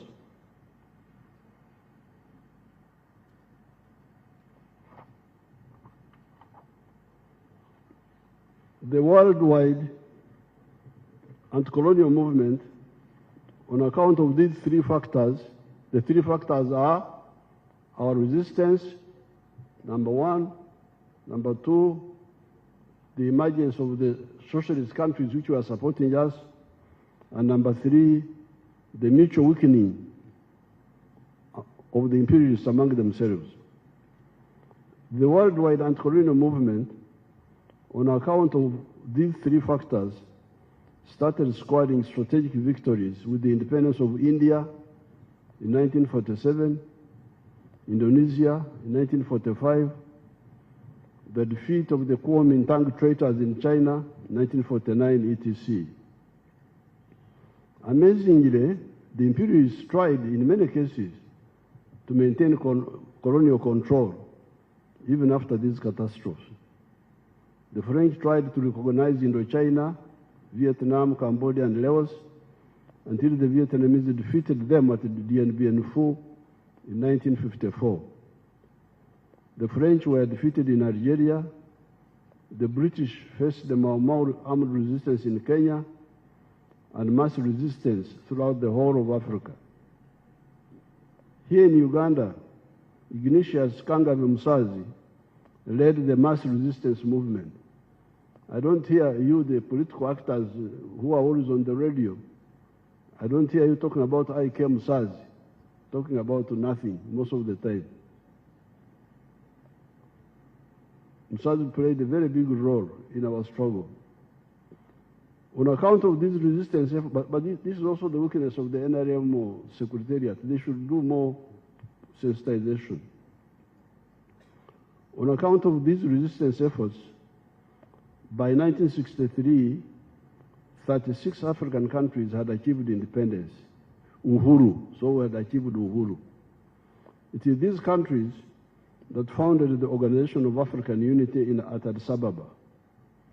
There was, however, another almost 20 African countries that were still under colonial rule. The African Summit gave an ultimatum to the imperialists to give independence to the whole of Africa peacefully, or they would be ejected by force.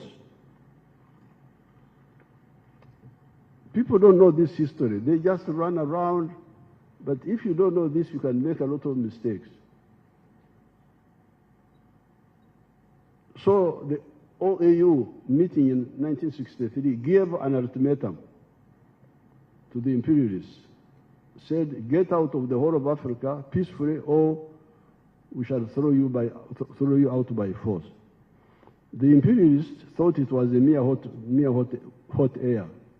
They never paid heed.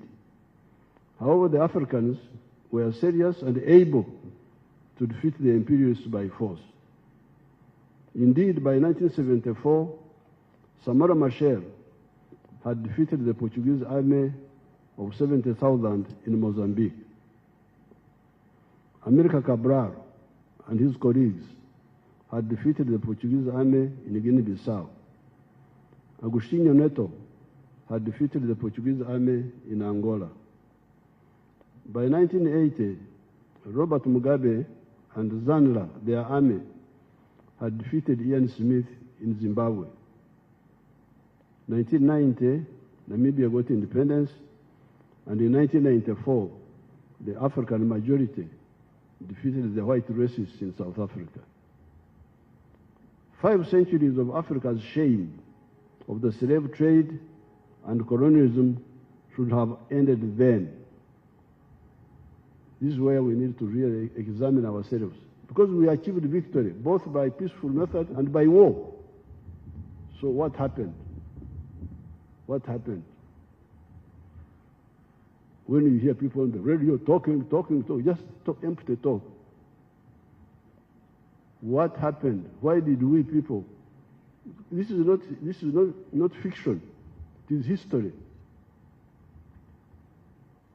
We defeated the imperialists by peaceful means, but also by war. So what happened? Exactly what happened?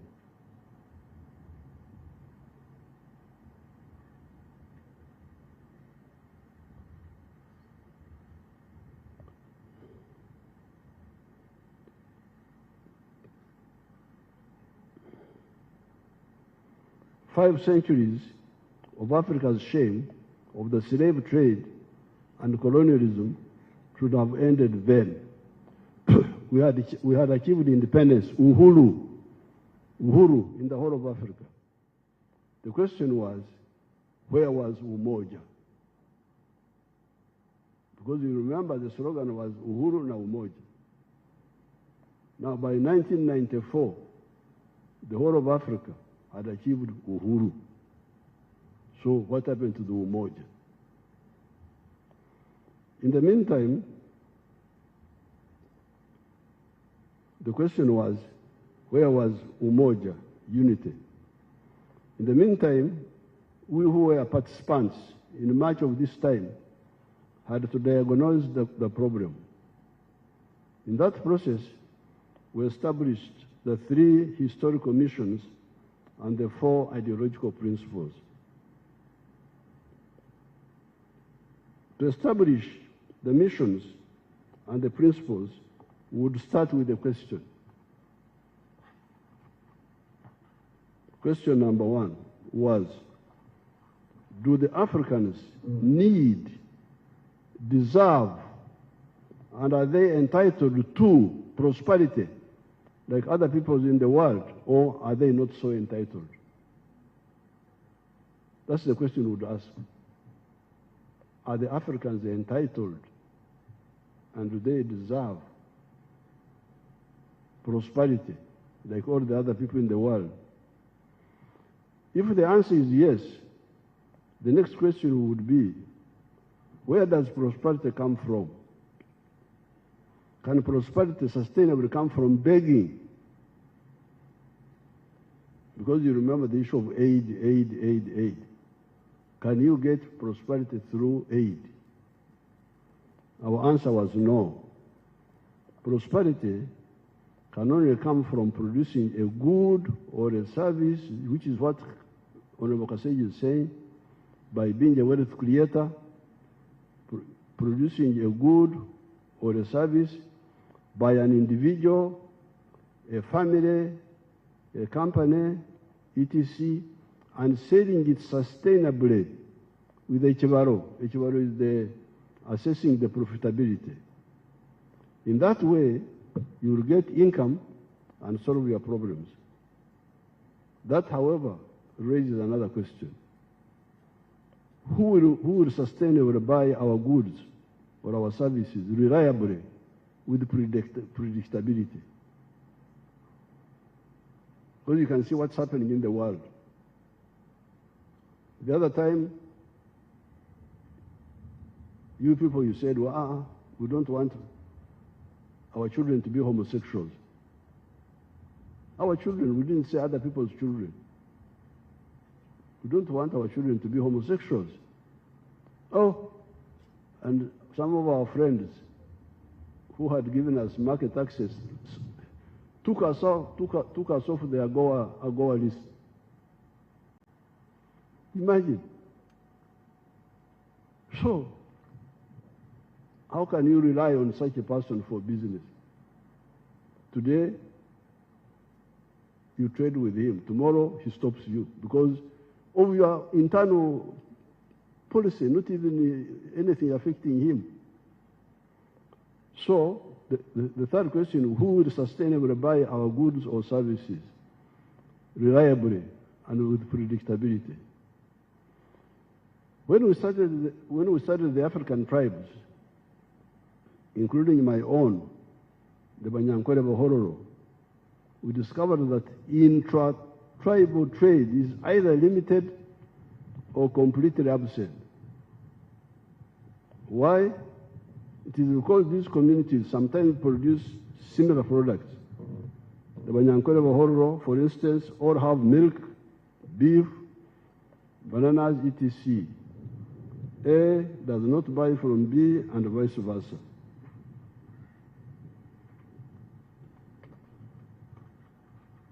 Therefore, identity, being one tribe, does not necessarily solve the problem of prosperity. Happily, we discovered a ready solution, and this was Uganda, that multi-tribal unity, which was already there. You had the Banyankwere Bahororo there, but you also had other people. Even in the colonial times of the small enclave economy, the business complementarities among the tribes were already coming up. I was able to pay for education on account of two categories of actors. Category one was Amos Kaguta, my father, who had cattle he had inherited from his ancestors. Hence, those cattle were Enshugi, the cattle of Jaja, inherited from ancestors. You could therefore sell some of them and pay my school fees. The problem, however, was that there was neither a single Munyankwere Mhororo cattle trader at that time, nor was there a developed beef market in the area of Ntungamo. You know where Ntungamo is? You know where Ntungamo is, you people? You may not find it on the Uganda map. You may not find it. So in Ntungamo, we had neither traders of cattle, nor did we have a meat market at that time. That is how the second category of rescuers came in. The people who rescued me to go to school. These were two Baganda, one of them called Warusimbi Mpanga, and another one called Buchenya. Buchenya, the Banyankwere were calling him Buchenya, but the Baganda would call him Bukenya. Now that of Buchenya has a grandson who is a big fellow now in the government. I think he's in the Equal Opportunities Commission. If that Munyankwere Muganda is here, he can come and they see how Banyankwere Baganda look like. Banyankwere is the Baganda. If that boy here, if he's here, let him come and they see him here.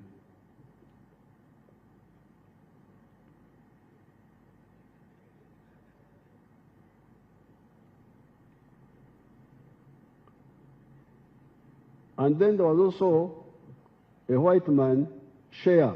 Was a white man share. Warusimbi was buying cattle for the Kampala beef market, Buchenya for the Mbarara market, and share for the Kirembe copper mines workforce. So it was these three people who supported my education. Warusimbi would buy the cows to bring them to Kampala. Bukenya would take them to the small Mbarara market. Shea would take the cows to Chirenge market. Even at that time, the complementarity among the tribes was becoming clear. But even in the pre-colonial times, the interzones trade had become clear. Textiles, Emianda, were coming from the coast in Zanzibar. The glass beads in Kwanzi were from the same source, and so were the guns. Ivory, Emino, however, was coming from the interior of the African continent, and so were the salt, the backcloth, the hulls, etc.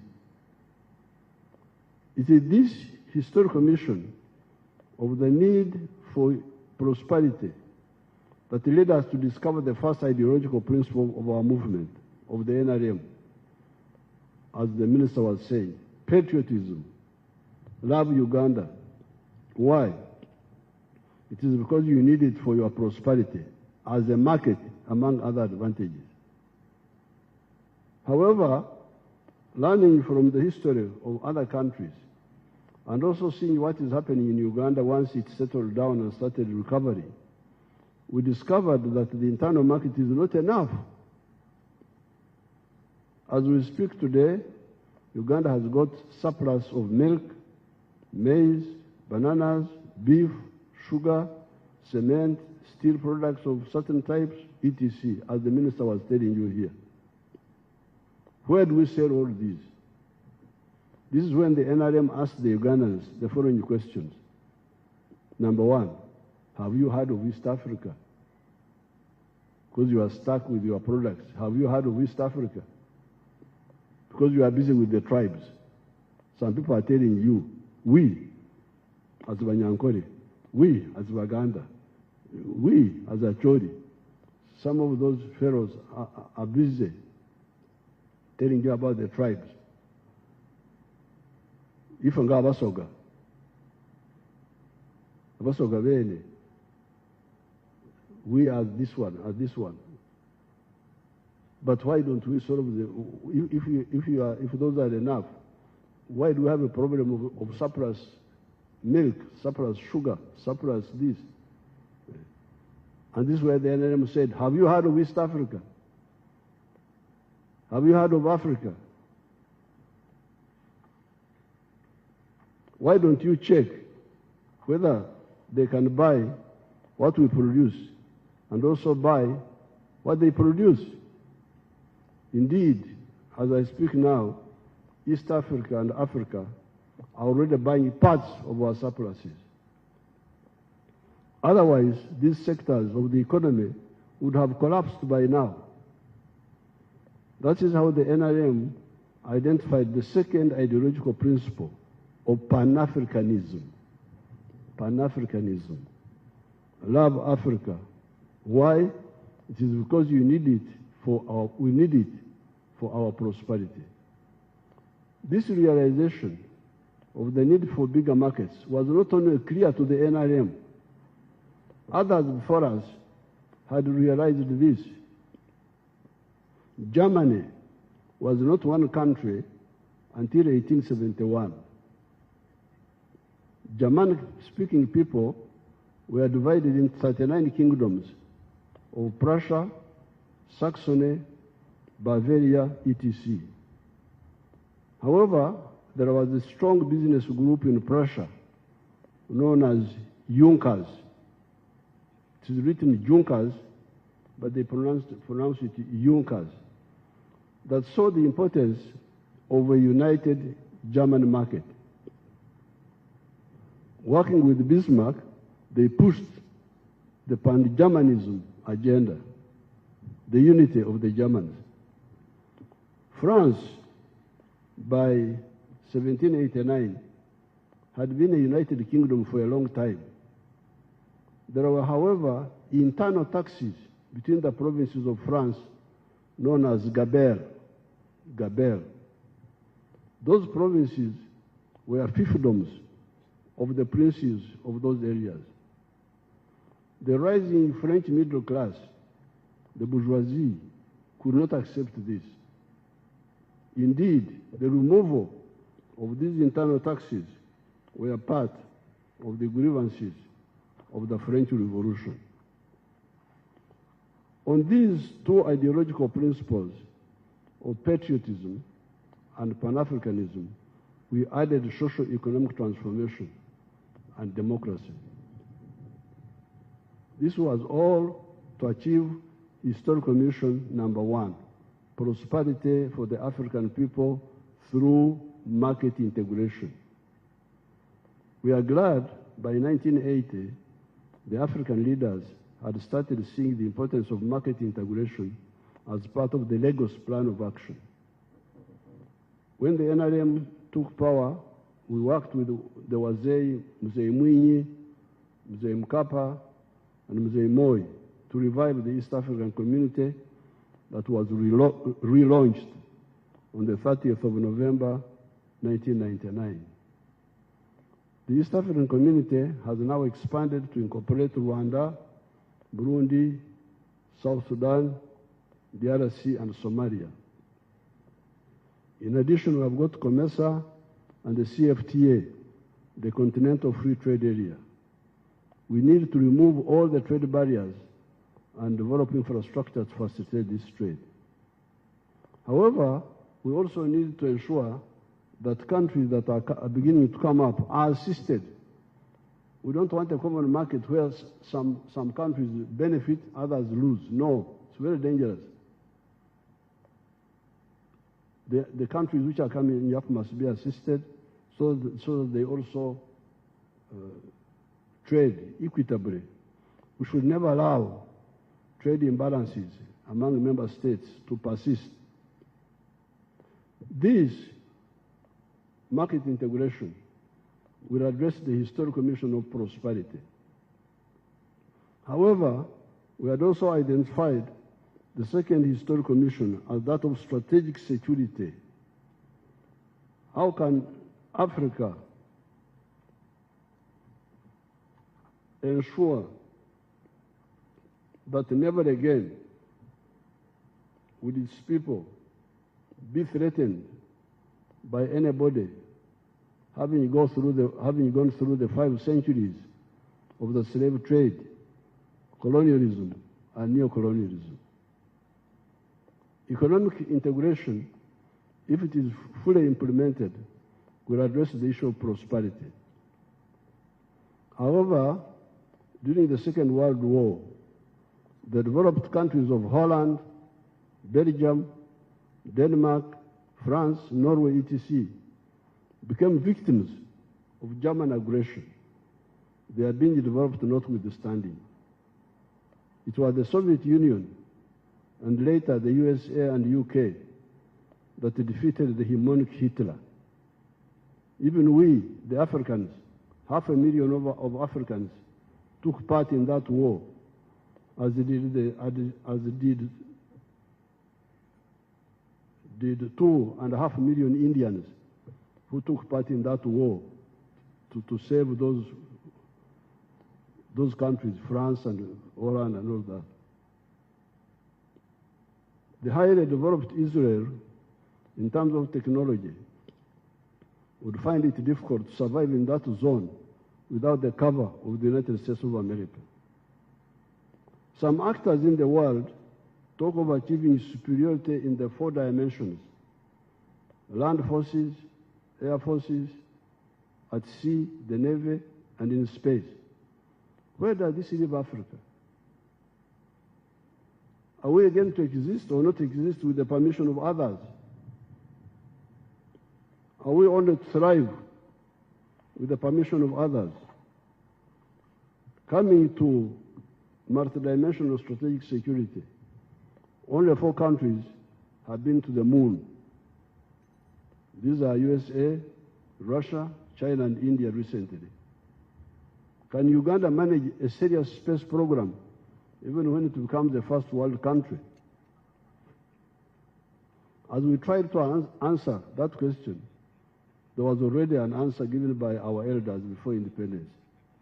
This was Uhuru na Umoja, freedom and unity. The present weaknesses in Africa are partly due to the mistake of arrivism, where the leaders prefer to remain big fishes in small ponds. It was only Mwalimu Nyerere of Tanganyika and Mzee Karume of Zanzibar that consummated the economic and political integration of the two countries to create Tanzania that has been a great success. Recently, the Union of Tanzania celebrated 60 years. We congratulate our brothers and sisters of Tanzania. Mbakwebere kumungalo.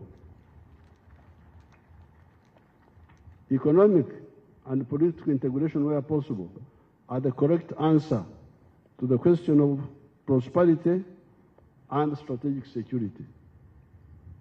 It handles the two missions. In 1963, we were about to achieve the political federation of East Africa. There is a picture which I will give some of the, you can see it there. That picture. I have that picture. I will give it to a few people after my speech. But that was 1963, Uganda, August. They were saying federation this year, Federation of East Africa this year. That's what they were saying. Thank you. You can see the declaration, that declaration by our leaders. However, along the way, some of them developed cold feet. That is why Mwalimu Nyerere and Mzee Karume must be hailed as some of the most devoted Africans that have ever lived. You can be sure that if that federation had taken off, so many of the problems that afflicted us could have been avoided. Certainly, Amin would never have taken power in Uganda. If that federation was there, Idi Amin would never have taken power in Uganda here. Maybe the problems of Rwanda and Burundi could have been handled differently. The problems of South Sudan and Somalia could possibly have been handled differently, as would have been the problems of Congo. Why do I say this? Uganda, Kenya, and Tanzania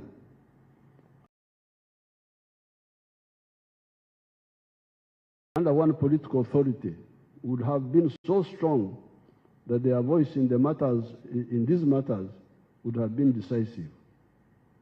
I remember, for instance, our leaders then took a stand on the issue of Congo in 1965. Soon, however, the states started taking divergent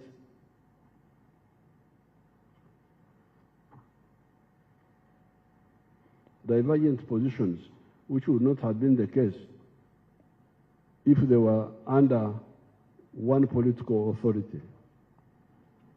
We must again salute Mwalimu Nyerere and Tanzania, because without the support of much of Africa, except for Zambia, Botswana, Algeria, Nasser's Egypt, and Guinea-Conakry, they were able to be a reliable rear base for the anti-colonial armed struggle that raged in Southern Africa from 1962 to 1994, when South Africa achieved freedom.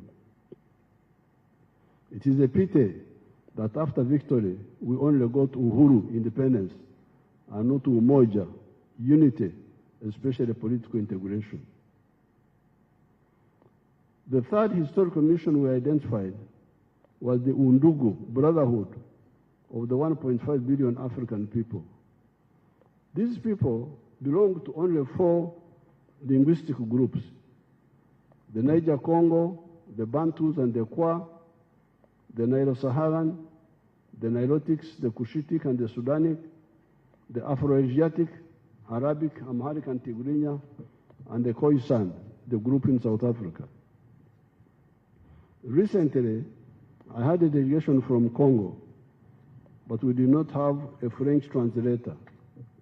However, there was a Runyoro Rutoro speaker from Ituri province in Congo, Tebasima Atenyi. I therefore spoke in Rinyoro, and he translated to the rest in French. This was just like 2 weeks ago when I had a group from Congo. I was speaking in Rinyoro, and he was translating to those people in French. Apart from similar Interakistian, Bantu, and Nilotic dialects, we have the good luck of Swahili, which is a neutral, non-tribal dialect developed by our ancestors when they met at the East African coast to conduct business.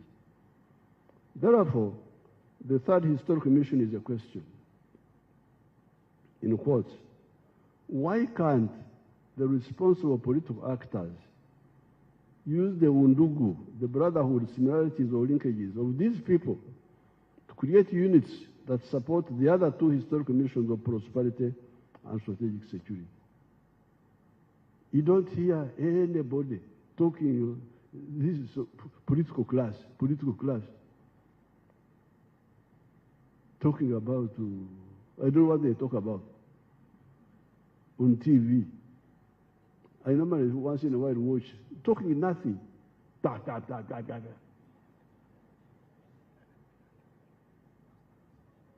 can you have a political class lost? Because when we were young, we were very much involved. Whatever happened in the whole of Africa, we were involved. In 1968, I went to Mozambique, to the liberated zone with some other students. I was not a Mozambican.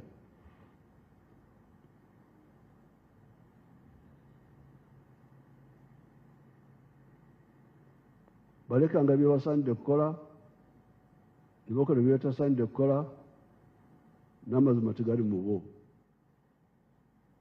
Ani anavululeche wanange. They left undone what they ought to have done. They left undone what they ought to have done. They did what they ought not to have done, and there is no truth in them. That's what it says in English.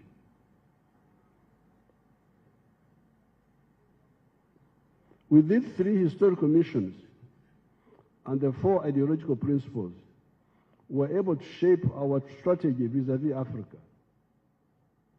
The movement, when you talk of movement, you are talking about the three historical missions and four ideological principles. Not about me. You are not important. Elect me. Elect you for what? Because you are handsome, because you are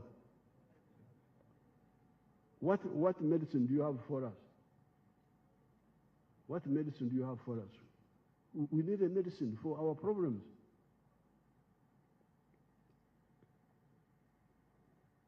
With these three historical missions and the four ideological principles, we were able to shape our strategy vis-à-vis Africa. Whatever we did was guided by this. Why did we tactically work with Obote? But when Amin came, we decided to fight him. Because we saw Obote, we were trying to see how we can move him, beg him, see how to move him to our program. But Amin was off the point. So we said, Kwenda, talker. You cannot interfere with our destiny. We have a journey. We are on a journey. You stood in front of us to Nakutoa.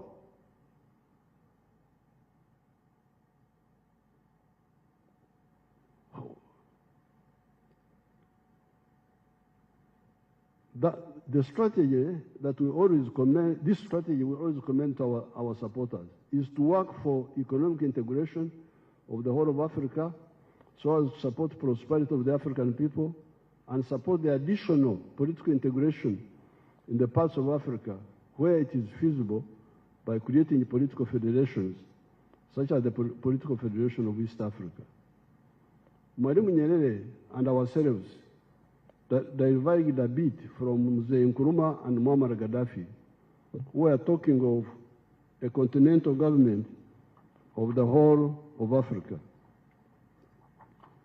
We do not think that such a target of a continental government of the whole of Africa was either feasible or even desirable, because the whole of Africa does not possess enough similarities and linkages to be cohesive, a necessary prerequisite for political integration.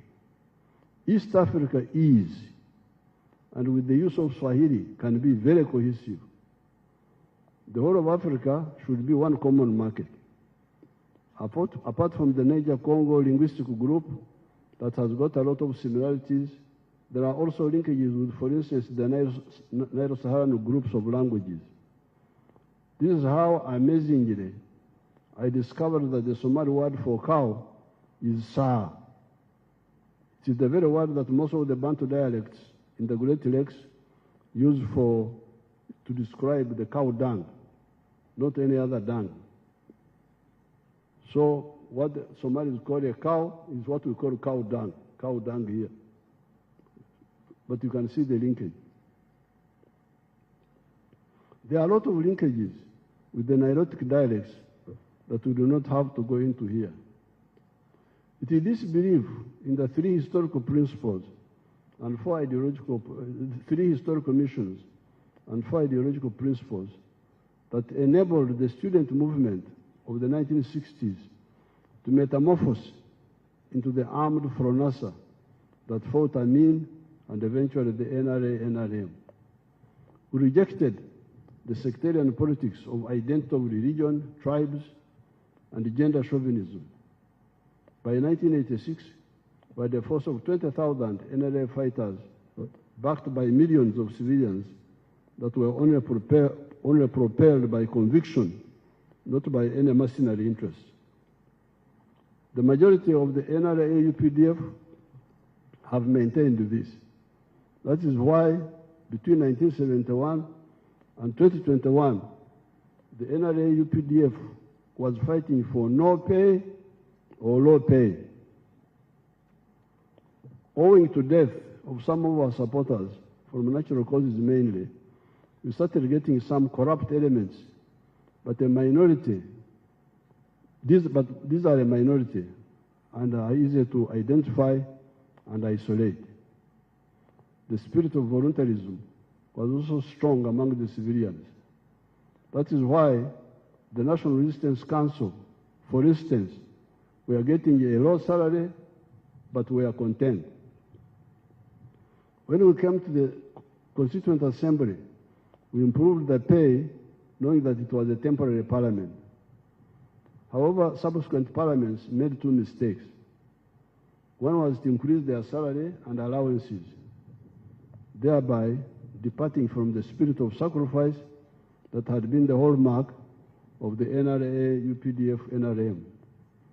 Secondly, a group known as YPA, Young Parliamentarians Association, opportunistically and for cheap popularity, started going around the country and conducting fundraising for some cheap popularity projects, such as schools, etc. I warned them, but they could not listen. I did not want to precipitate a crisis with them when we had problems of Rwanda, Congo, South Sudan, etc. This is, however, why I rejected the call to raise the pay of the president.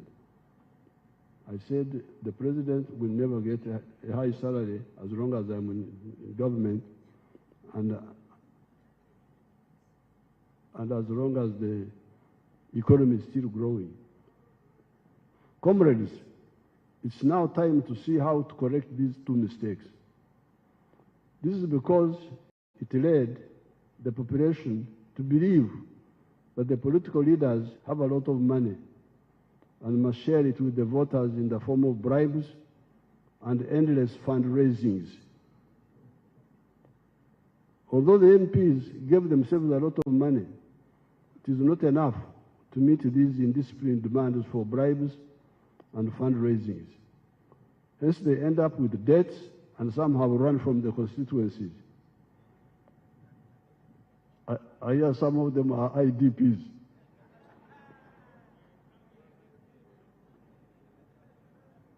internally displaced persons.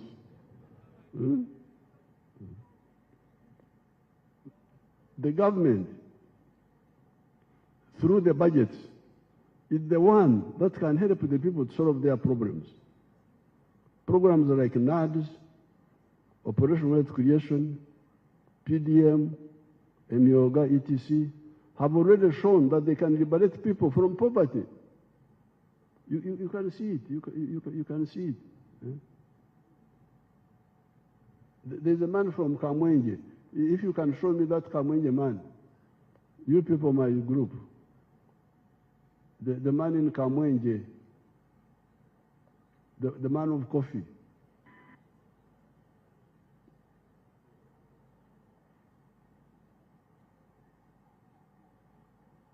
The man of coffee.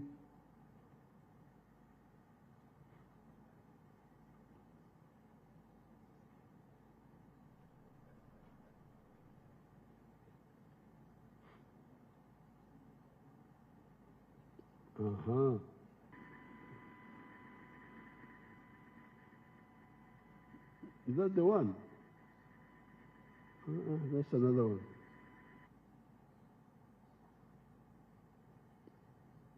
The one of Kamwenje was.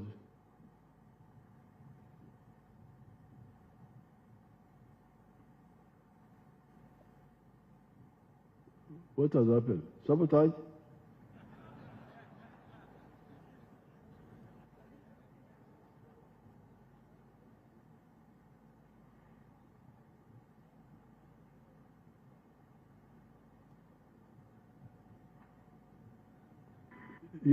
That one was interesting because he used the NADS and get him, when you get him, put him,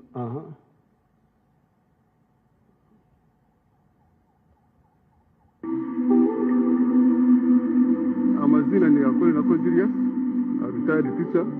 That's the one. Indi Kahunje, Town Council, Rwenkuba Ward, Yamgunira Ser. Ejifamu ya Akoli na and Family Enterprises, Elia ha acres, makumi atano. Hanu maziroho, emyaka mingi iri kuyenga makumi ashatu. Kuko mugejo myaka makumi ashatu, emyaka yo kubanza mingi, nkanje umuhinji w'ibicori. Nkani ntinya cyo w'ibicori bingi munonga. Konga kuna kutandika n'ubu His Excellency ari na PMA, Plan for Modernization of Agriculture. Nibwo natandika kukunda ideas ize. Then of recent kwa jero mu 4-acre model. Then nibwo natandika tinka guma mu bicori. Aboko mu bicori nkampinga acres and acres. Hamuhirwa byona ishanga nyire mu katani nk'eshatu okuziguza ishanga nyine mu ka millionaire. The important thing is that this man moved into coffee and those things. When we were with the NADS, PMA, there was something we were calling PMA, Plan for Modernization of Agriculture, which was like NADS. Then he started growing coffee. So what I'm saying here, the government, through the budgets, is the one that can help the people to solve their problems. Programs like NADS, Operation Wealth Creation, PDM, Emioga, etc., have already shown that they can liberate people from poverty. The current coffee boom was on account of the government scientists who developed the improved clonal coffee, different from the old variety that the people in Bushenyi had abandoned for the dairy industry. Now, I had some people saying that they are the ones who developed coffee, and so I had some people claiming that. I didn't want to quarrel with them before telling them, but coffee and all these enterprises, that is the grandson of Kenya. Zahari ugambira abantu is half Muganda, half Munyankole. bagambira buchenyo kuyagire mbara. Tell them in English. Thank you very much, Your Excellency, the President. My name is Sirwaji Habib, a grandson of Bukenya, a very close friend to His Excellency, the President. I am privileged, Your Excellency, that my grandparents migrated and found themselves in Mbarara. So for us, we are actually very more fluent in Runyankore more than Luganda, although I'm called Seruwaji Habib. I thank Your Excellency for giving me an Bajaja opportunity. bagenda Mbarara. Waffe Mbarara Katete. Bajaja bagenda yodi. Bajaja bagenda 1997 era bakwata ettaka ddene nnyo. Nsanvu. Musanvu. 1970. No. This was in the 1950s. Yes, anti Your Excellency, fetwabasanga, I mean batuzalanga gye tuli. Ne bali balina ettaka ddene nnyo. No, you go and find out from your parents if they are. Thank you, Your Excellency. Okay, again. Thank you very much. This was in the 50s. Uyu mwana agamba 70.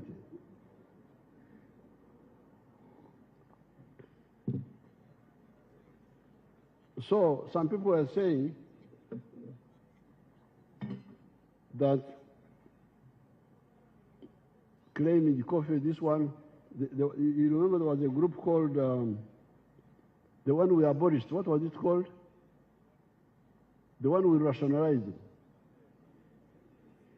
UCDA. UCDA. They were saying, oh, we are the ones who developed coffee. So, coffee was saved by NRM, working with the scientists. When we developed improved the Chrono coffee, which was yielding much more than the other coffee of the 1960s, 50s.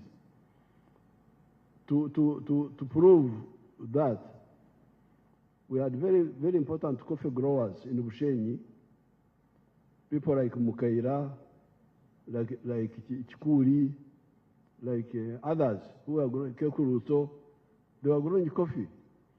But because the coffee price collapsed in the 60s, I think, they abandoned and went to cows. Up to now, they are big dairy farmers. They had abandoned coffee. We are the ones who rescued coffee. So it is the government.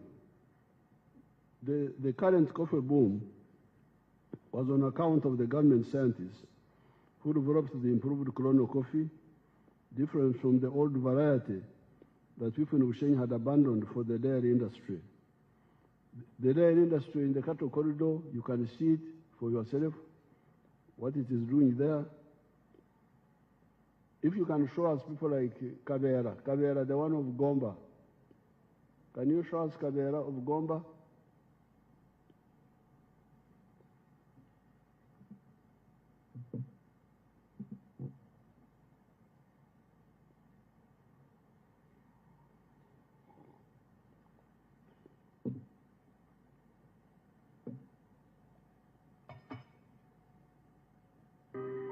Kuva wano ku Gomba Next Generation Farm Institute era nga ye Gomba Next Generation Model Farm. Nze farm manager, farm eno yatandikibwa omwami Kalera Philip era nga yawangula empaka z'omulimi asinga 2